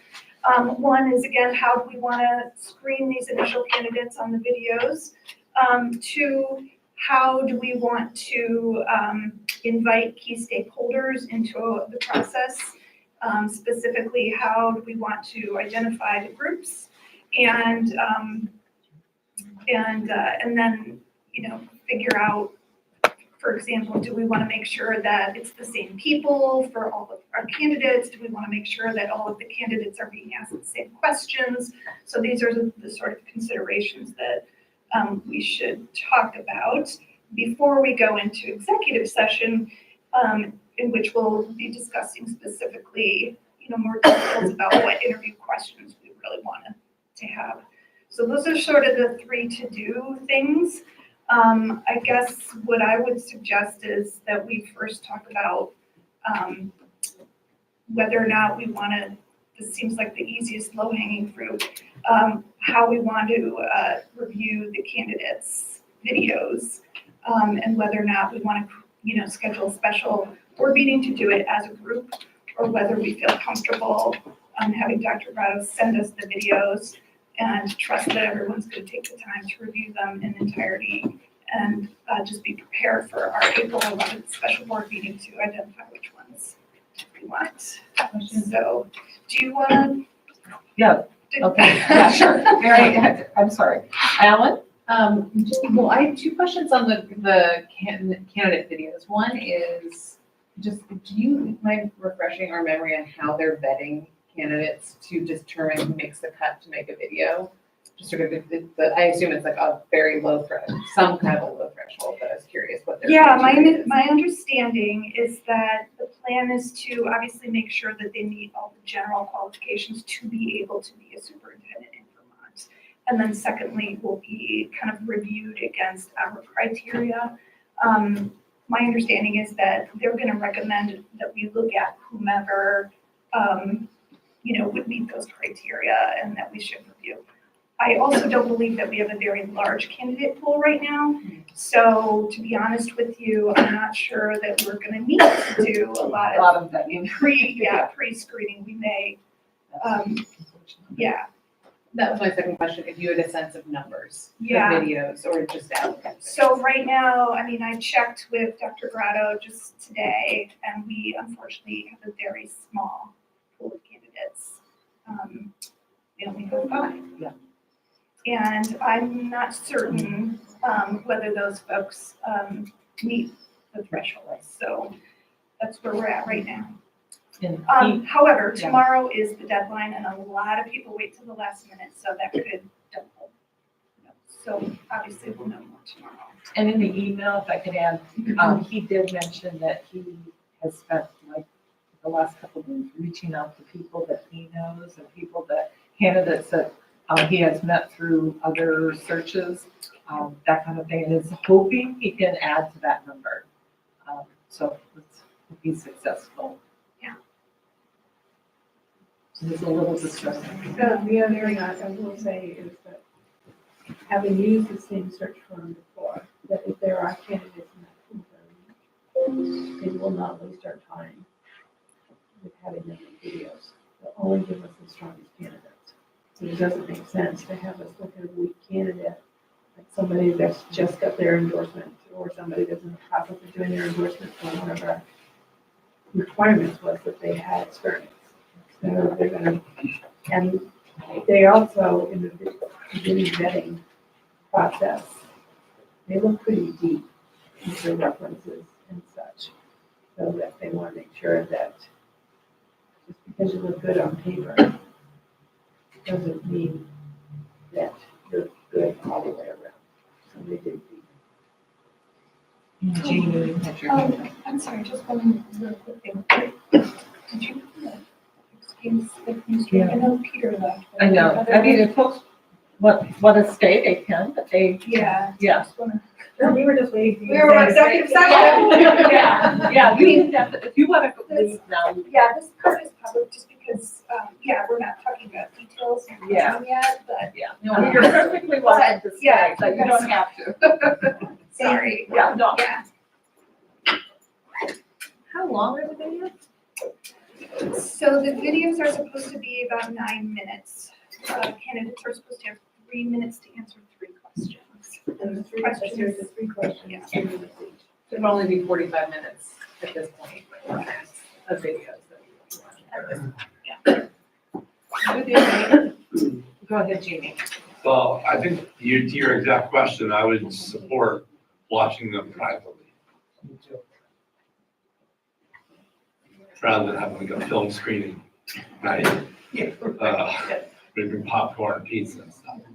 I think that seems like a reasonable alternative to just another meeting. Any other thoughts? Could we have them available? Because these are, And then Ellen. these are confidential videos, and the board, the Career Center board has done this process 3 times. And I will say that watching those videos in a group provides you even more feedback than what you might get in a written form, because you get to see people's expressions as they watch the videos. Expressions tell you a lot. But after each video, what we've done in the process that we finally found our one candidate is, after each video, we stopped it and said, okay, what are your first thoughts, your best impressions? What are your questions? So as a board, we did that for each candidate. And then when we were done, we then said, okay, rank your candidates. And the top 3 we brought in.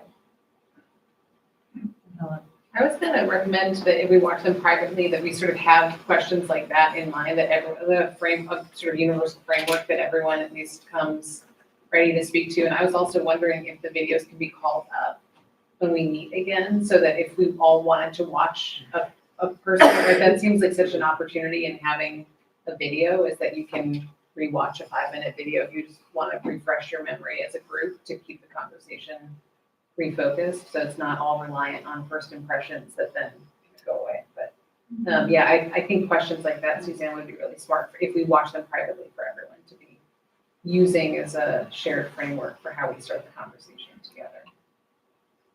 Other thoughts? Do we get to choose the video questions, or does Dr. Grotto choose the video? He does, there's 3, I don't remember them off the top of my head too. They're They're standard questions It's like, that they use all the time. why ACSD, something about leadership, and what would you do in your first 100 days. 100 days. Yeah, so everybody gets the same. And they're questions that I believe they've used so many times that they found that they really get good information on. Sometimes what you don't get is an indicator too, right? You don't get a lot of detail. Would there possibly be a hybrid where we schedule the time and we use that awful thing called Zoom? And then we could come together and ask questions and, do some of what Suzanne was indicating, which I think would be very valuable. Instead of having to physically be somewhere. I know the problem is scheduling that. Right.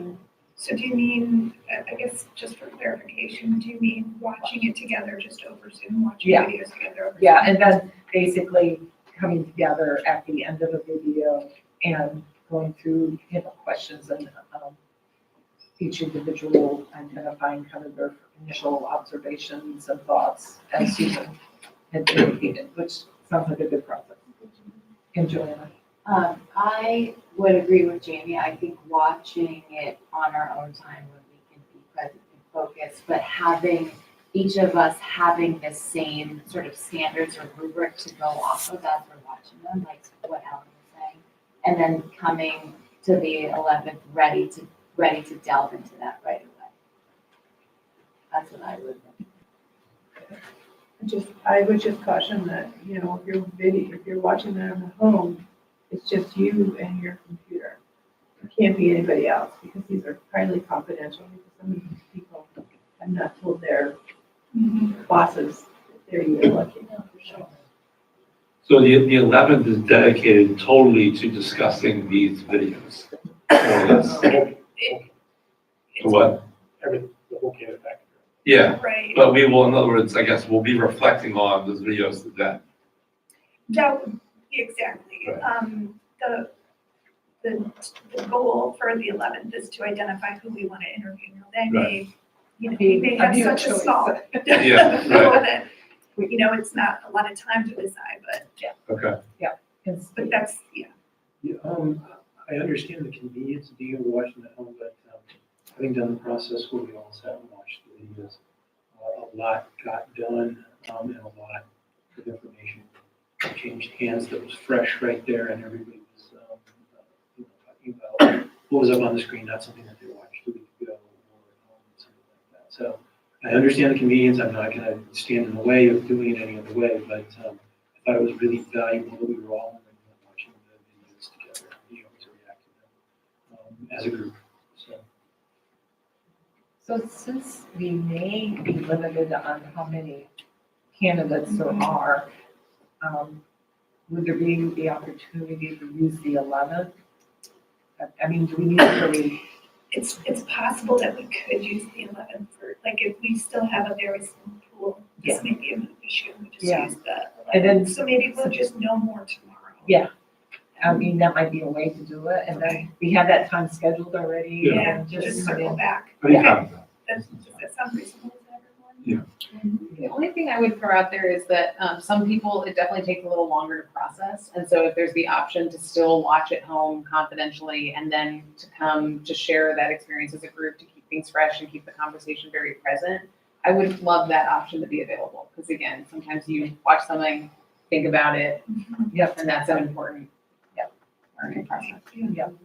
But I do like getting, together shortly thereafter, and then maybe we listen to it again. Yeah.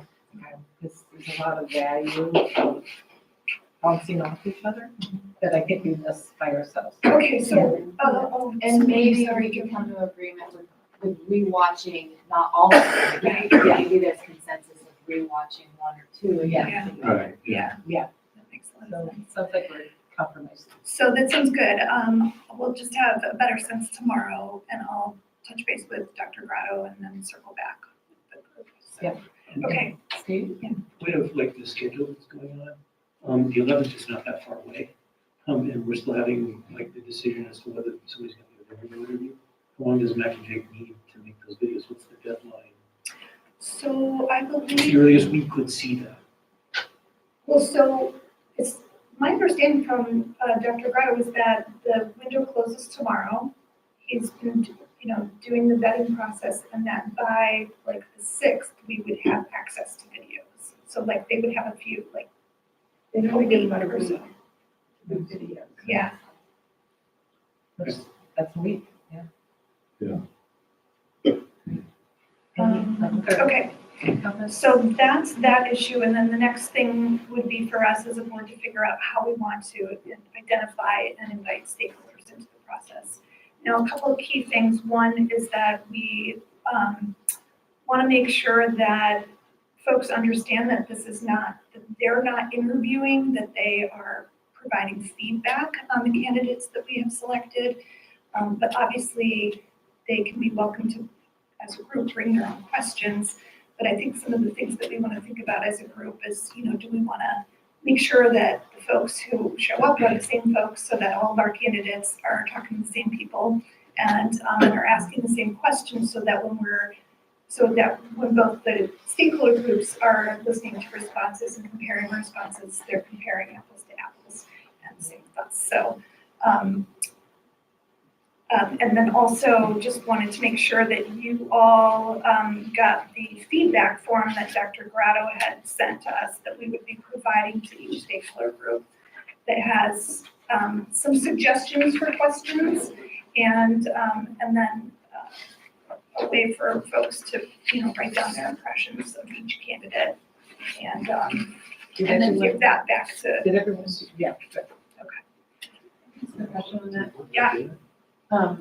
So does that mean that the different stakeholder groups get to choose from this list, or do we tell them which of the questions? This is what we have to figure out. Oh, okay, So, okay.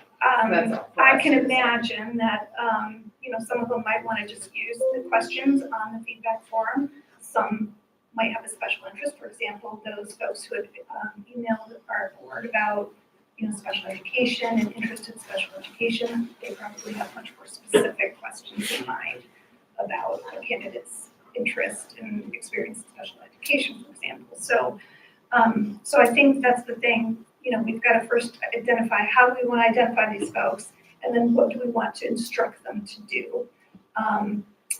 Dr. Grotto's recommendation was that, we identify sort of groups and then allow them or their leader or whomever to, send a couple of folks to speak on their behalf or to participate on their behalf and that probably the best way is to encourage them to bring their own questions or choose which questions on the feedback form they want to use. So that we're not, being overhanded about instructing them to ask certain things. It's much more authentically theirs if they're able to take some ownership of it. So the main thing that he has been saying over and over again is we want to make sure that we have a clear plan, that we can communicate well on our, and make sure it's transparent on our website and everything, and that we are able to justify and explain why these folks were chosen or why they're there and over somebody else being there.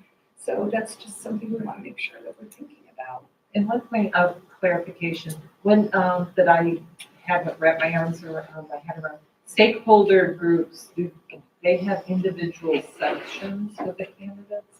So like, if we have a parents group, that's one session for that set of candidates. If we have a teachers group, that's another. Right. That's my understanding. So if you guys remember when Dr. Grotto first came and we were kind of mapping out the timeline, and this was unfortunately before the election. And so for Tricia and Jason and Ellie, this is going to be new, but we had kind of mapped out that this portion, the stakeholder participation portion, was going to be for our finalists.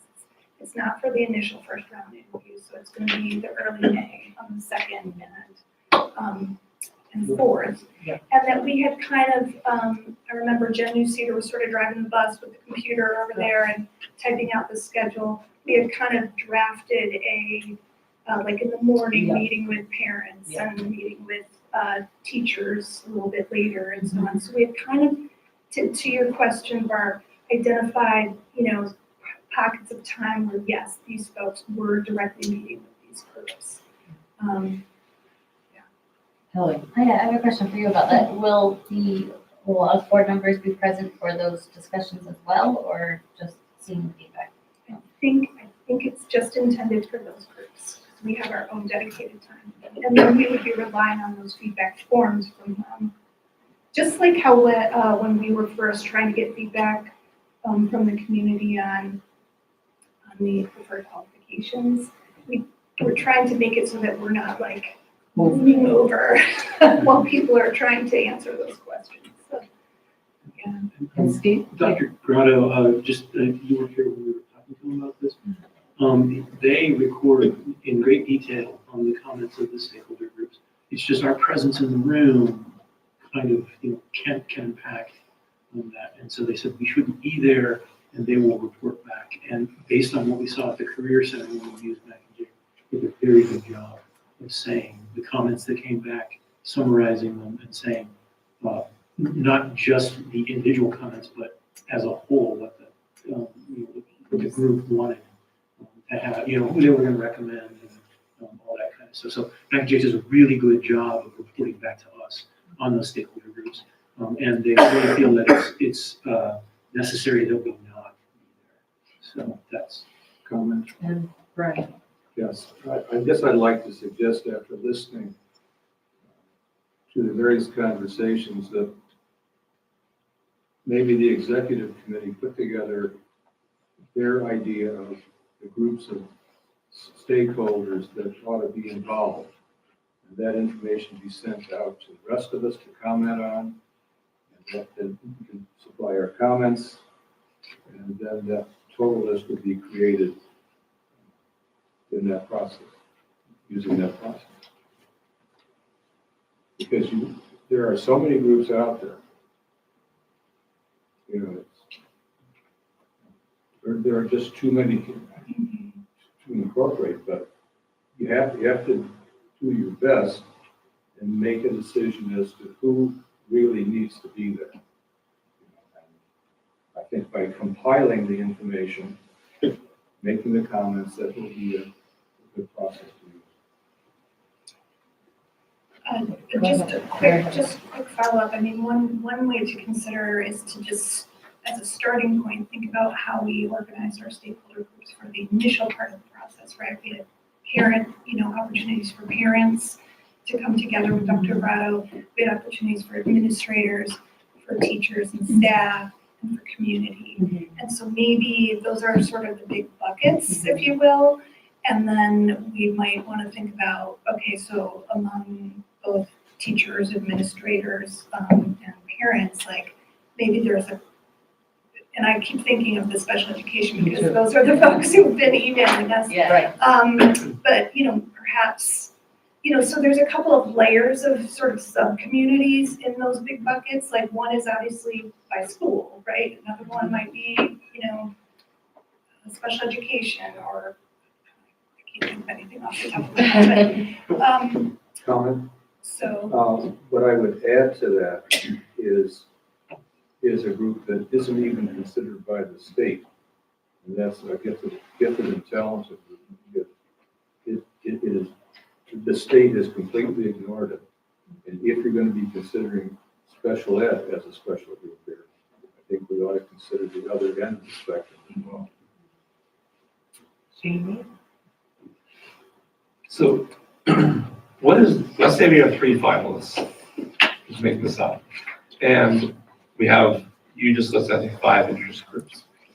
So like, what are you, what is are they all in the same room? No. That's the question I had asked as well. And I would just say from like hiring best practices and from like an anti-bias training perspective, consistency is really important, both in the people who are interviewing those candidates and the questions they ask.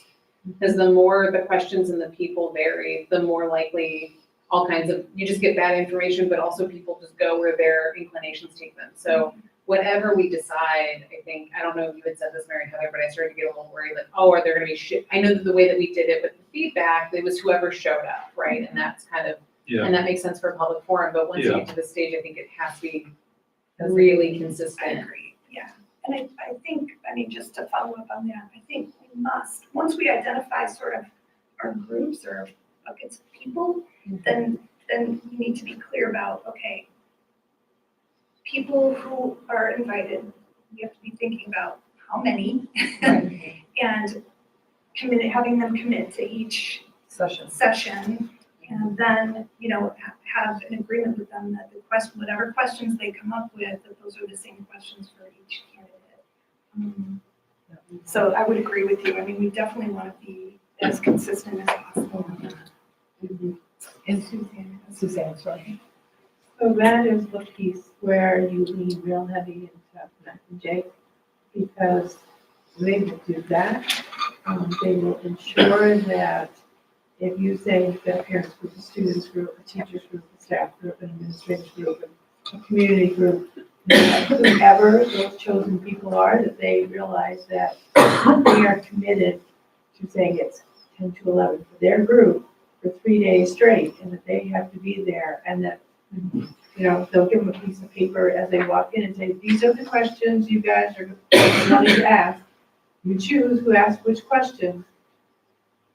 The questions don't leave the room, people leave the room, but Mac and Jake is recording every last thing that is said.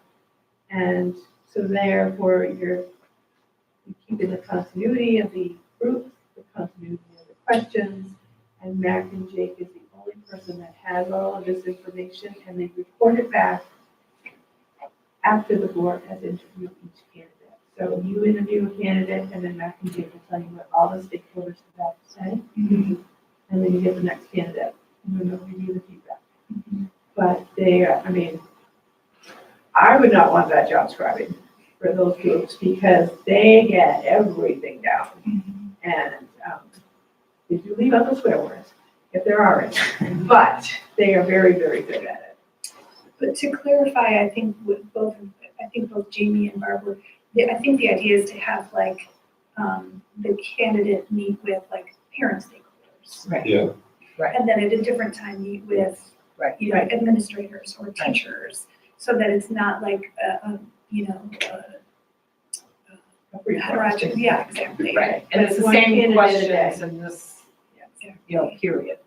So that's the other thing that we have to think about is, how many, it's a long day, these candidates, right? And they're obviously interviewing for this position, but we're also wanting to sell our community. So we want to make sure that it's a respectful, good, pleasant process. So, anyway. So, go ahead, Ellen. That's what I was gonna say, I can't recall, but what the general length of time, the advice that Mac and Jake would give, because it feels like the choices, do you have fewer groups and more time, right, with each candidate within those groups? So do you allow those groups to go deeper? Or do you have more groups representing like a wider array of community who this person will be serving, and ask them to be more limited in their questioning and ask them to be more targeted, 3 questions max or something. Even if there are 6 people in the room, you can only ask those 3 questions or something to just, so I think that's like a big parameter that we should try to engage with. If we want to go, wider and a little bit more shallow or deeper and more narrow frame of folks. Even then, it's kind of, you have to look at what kind of information is going to be to that group. And if you could, combine 2 groups, can you come up with 3 questions or 6 questions that's really going to be representative of the desires of both groups? Yeah, I was thinking about combining that, because I think the special ed could fit really well with the parent group, because Yeah. but I also think like even down to who asks the questions needs to be that controlled. Like you have a list of questions, you can't go beyond those questions, but even who asks those, you can't. Right.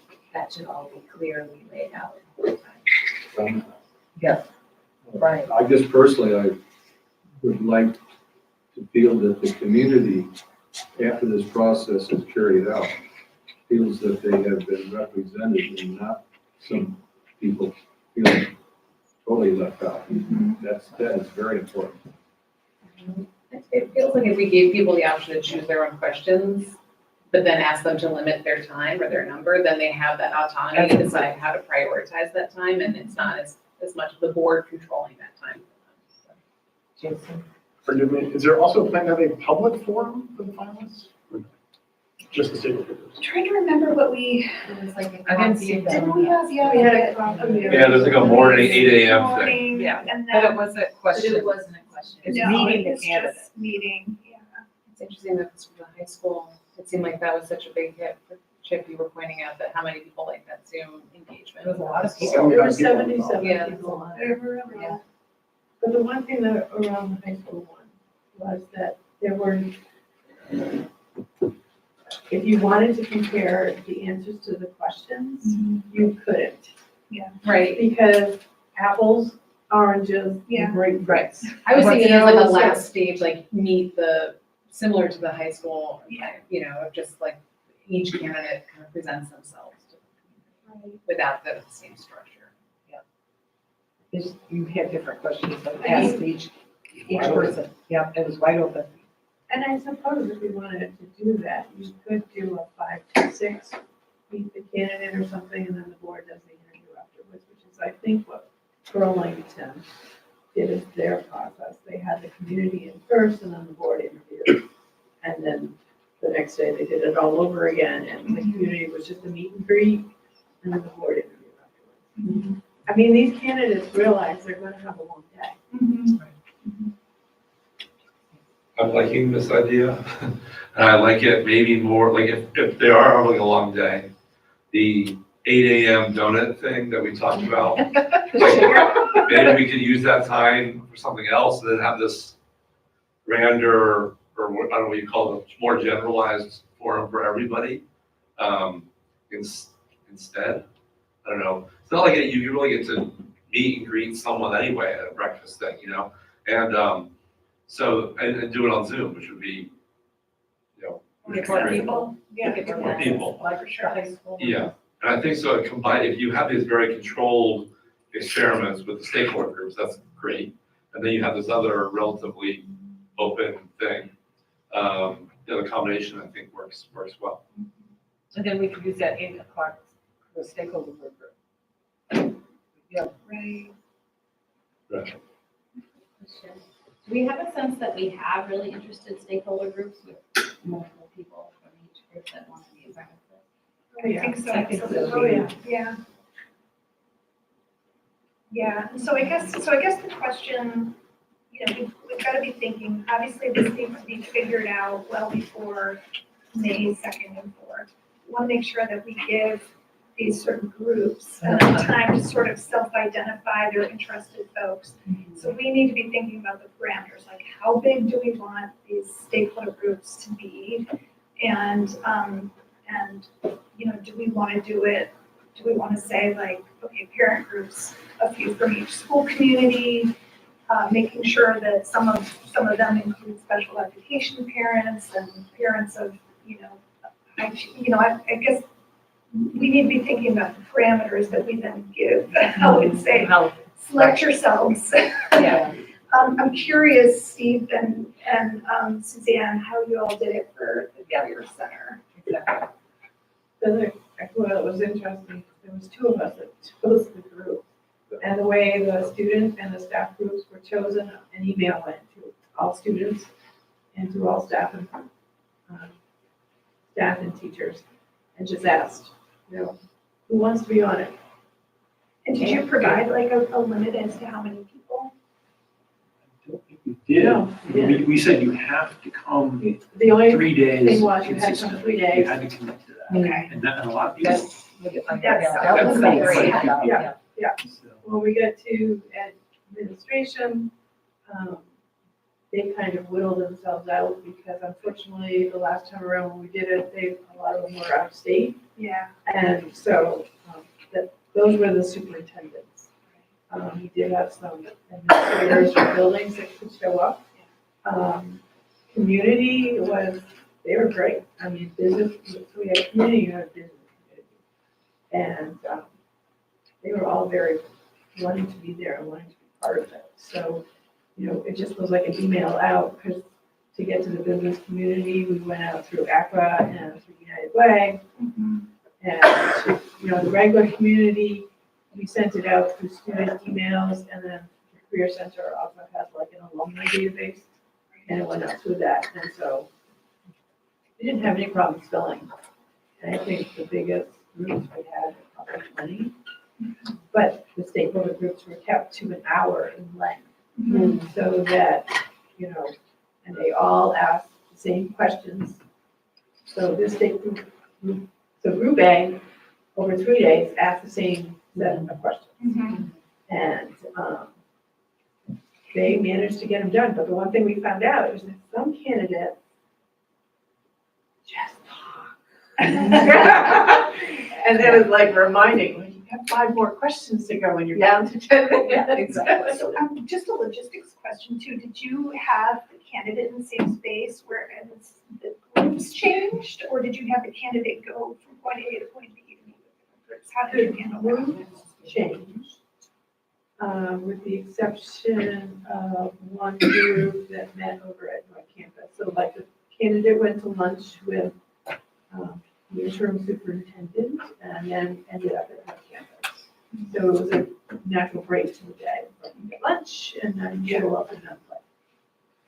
But the groups stayed in the same place, right? So. With the exception of the afternoon groups that went to North Campus. Okay.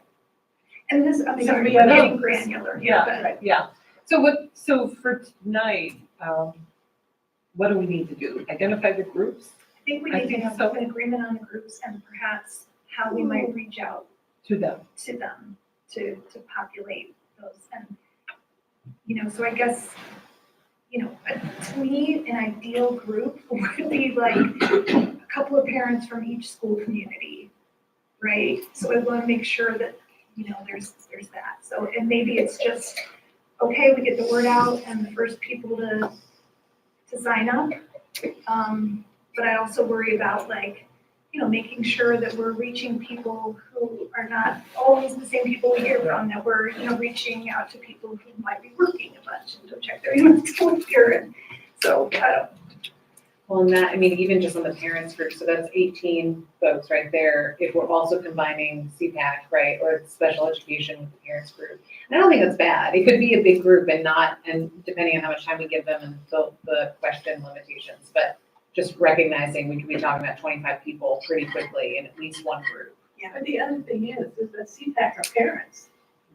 Right, so it So, could be, They Yeah. could very easily be the same parent. I mean, I could be considered a CPAC person. Right. I mean, I had a regular ed student and I had a student with disability. Even if it was, it Yeah. was two parents from each school and one, you try for one of those to be representative, because I think CPAC has representation across, right, all schools anyway, so you could see, but again, it's just gonna be big numbers, I think, and if we're comfortable with that.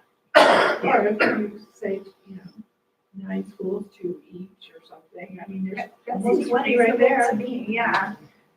I mean, you don't want a candidate to feel like, that they're I can cover 2 schools with 1 parent. Well, and like some groups will be smaller, right, there aren't gonna be 20 administrators, if we do the same group model that was used for the forums, but staff might be another really big group, and then, so some will really be big. Are we thinking of doing a school if we? Yeah. Yeah. So which, let's maybe kind of list the groups at this point. There's a whiteboard. Yeah. I think we just did. Good, I think, let's write them down so we all see them. Community, parents, Yep. Yeah, I mean, parents, Yeah. staff, teachers and staff. You could do teachers in one group and staff in another, because staff would also include your facilities people. Yeah. Now, when we did the initial part, I think these were. They were probably together. combined. Everybody And then we added can admin. see how many we have and then. Students. And then community. And if you wanted to, I mean, you could say that your admin did like lunch with them. And so the admin, did a lunch thing so that, or they did breakfast. That's another way That's Lunch. breaking it up Right. so that. And that could be that 8 o'clock session where they have breakfast and do the interviews at the same time. So, and I guess the other question is like, are there sort of subsections of, educators or students that we would like to be represented in these groups? Students is how old? High school, pretty much. Yeah. That's, Otherwise. yeah. Yeah. The logistics of anything else Yeah. are really difficult. Let's just Unless you're all self-identify. self-identify, right? I know we're laughing at that, I but I want know you a to lot of know that elementary you- school students who would take very seriously, being excited about meeting, superintendent. I think, And, they're, keeping in mind that these candidates are gonna have their school tour, They're they're gonna gonna visit see and schools, meet kids, but in Right. terms of like sitting down and having questions asked of them, I think for our purposes, it makes sense. we're gonna want, Should we include middle school? Is it secondary. crazy to at least go down to middle schoolers too? I mean, it'll be a self-selection group, so probably would be more. I think the thing we gotta think about is how we're gonna get the students all together. Yeah.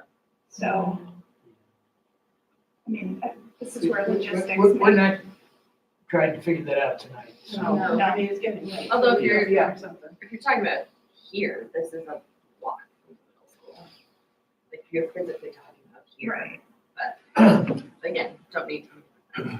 So if we're thinking about the course of the day, we obviously will have our sort of board interview with the candidate, and then they've got to have their school tours or their district tour, lunch with admin. How realistically, how many other sort of pockets? I would add in If more, we because do 5 like- hours this will would be be right like- there. This is 5 hours, there's just no Yeah. way, so we have to consolidate. So if you start at 8, you could conceivably do 4 groups by lunchtime. Administration takes them to lunch. And then, School tour. and then do school tours and community in the evening, or the last evening group before the board gets them. Right. I would recommend in that scenario, setting the meetings at 45 minutes, assuming that between transition time and just like introductions and Yeah. stuff, you'd hit an hour each. Yeah. And I guess this is the other thing, like, is this gonna be more like the on Zoom kind of candidates presenting Yeah. themselves? They're I not think so. necessarily, they might get questions, but they're not gonna be, Are the formal. Are you defining special ed as a separate group or a part of the parent group? It's part of the Part of the parent. Then you ought to divide the parents additionally into other groups, not just special education. All right, we're just saying that parents could be special ed parents. Yeah, and there could be 4 other Right, categories, but they're right. not named, that's what I'm saying. Oh, well, Right. then we can just erase the word, but. Right, I mean, Brian, I just wrote this up here because we've been hearing from the special I- education I- group, so, yeah, Thank you. yeah.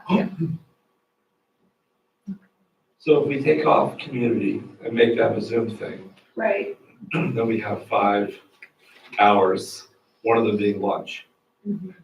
They have to tour the schools before 2:30. Yeah, and how long does it take to go from school to school? Like, are we going out to all the middle schools? yeah. No, Yeah. and see, Would be the their- I mean, that's a long high time. school and I would elementary say- school and, I don't Do know, they have to Well- do all of the That doesn't seem realistic. doesn't seem realistic. I mean, it would take a whole day to do that. The driving alone. I mean. I know, that's all day right there. So the other thing is, depending on where your candidates are from, you could, I mean, we, the board, the district have to pay to get these people here. If they're from out of town, we have to put them up and then send them on their merry way. So you could say that candidate A comes, gets interviewed, and then before they leave in the morning, they do a school tour. And then, so you're. Like, book their flight in the evening. Right, so you're giving them a tour of everything, everyone gets a tour. If you really feel it's important that they see all the schools. That's my question. What is the reason for the school tour? It's not for us to evaluate them, right? That's more of them evaluating us. Right. That's like they get a chance to see the schools and the community. Okay. I think though, for the purposes of tonight, just join the group, I think. yeah, Yeah. I mean, I guess I would say like, this would be one good full hour, this be a good full hour, maybe this be a good full hour. Does that make sense? And so you're you're combining teachers and staff in one I group. mean, I'm not sure how else to get around. I think that's, Yeah. I think that's fair. And I that's think so. how we structured the initial. And so then, are you guys thinking, I'm just thinking about how we could just, email our parent community.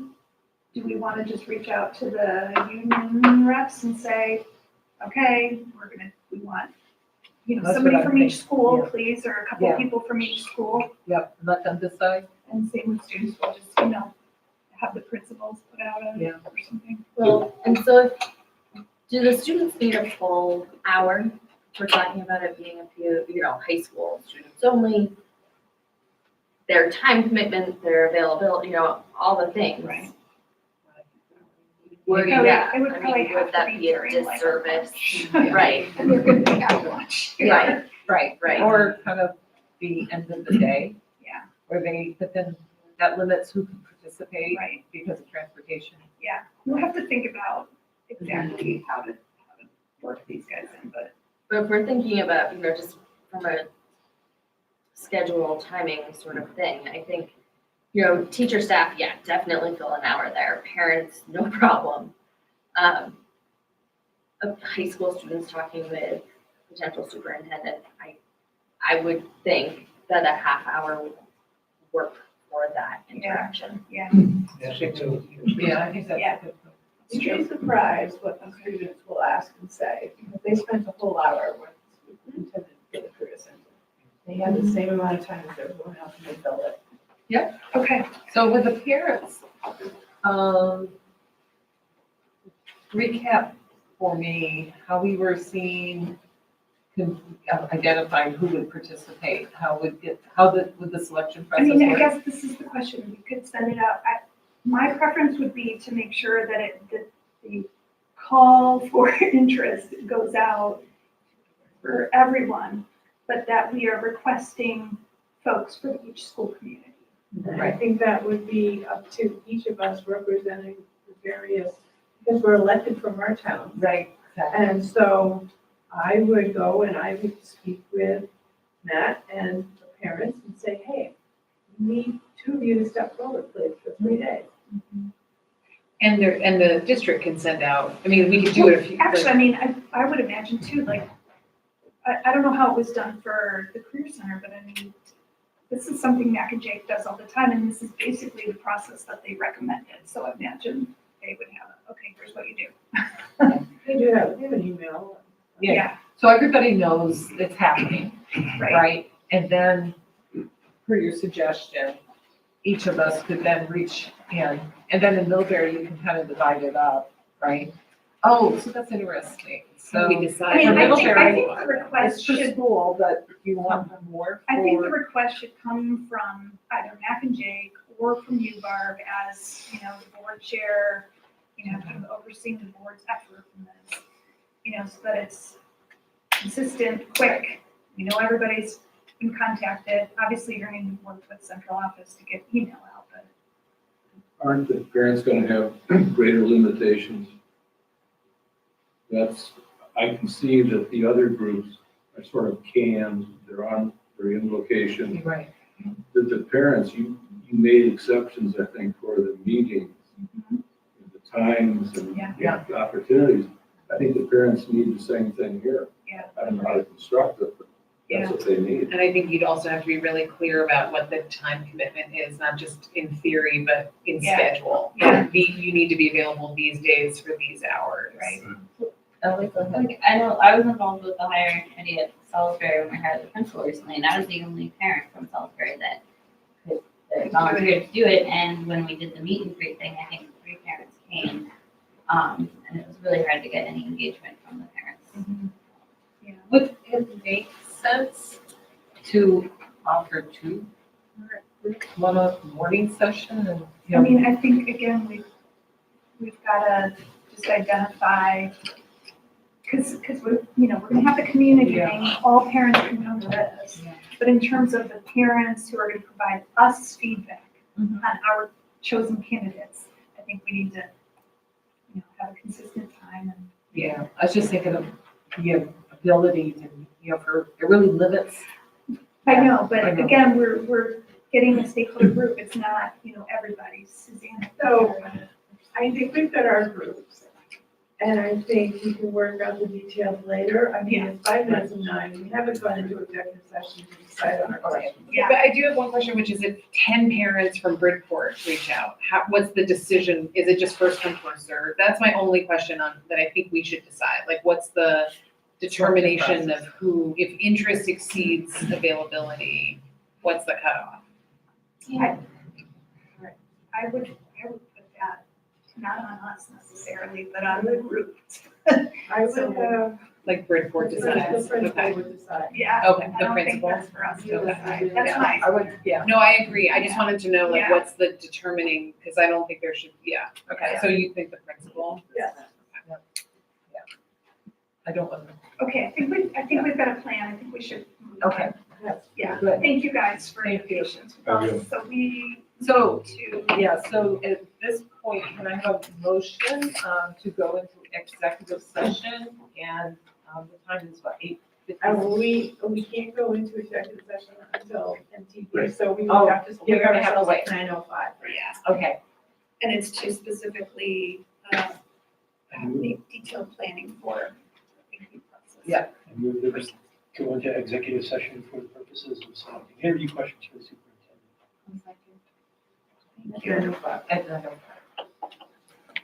I'm sorry, can I ask how that kind of runs afoul of the open meeting law? What? To divide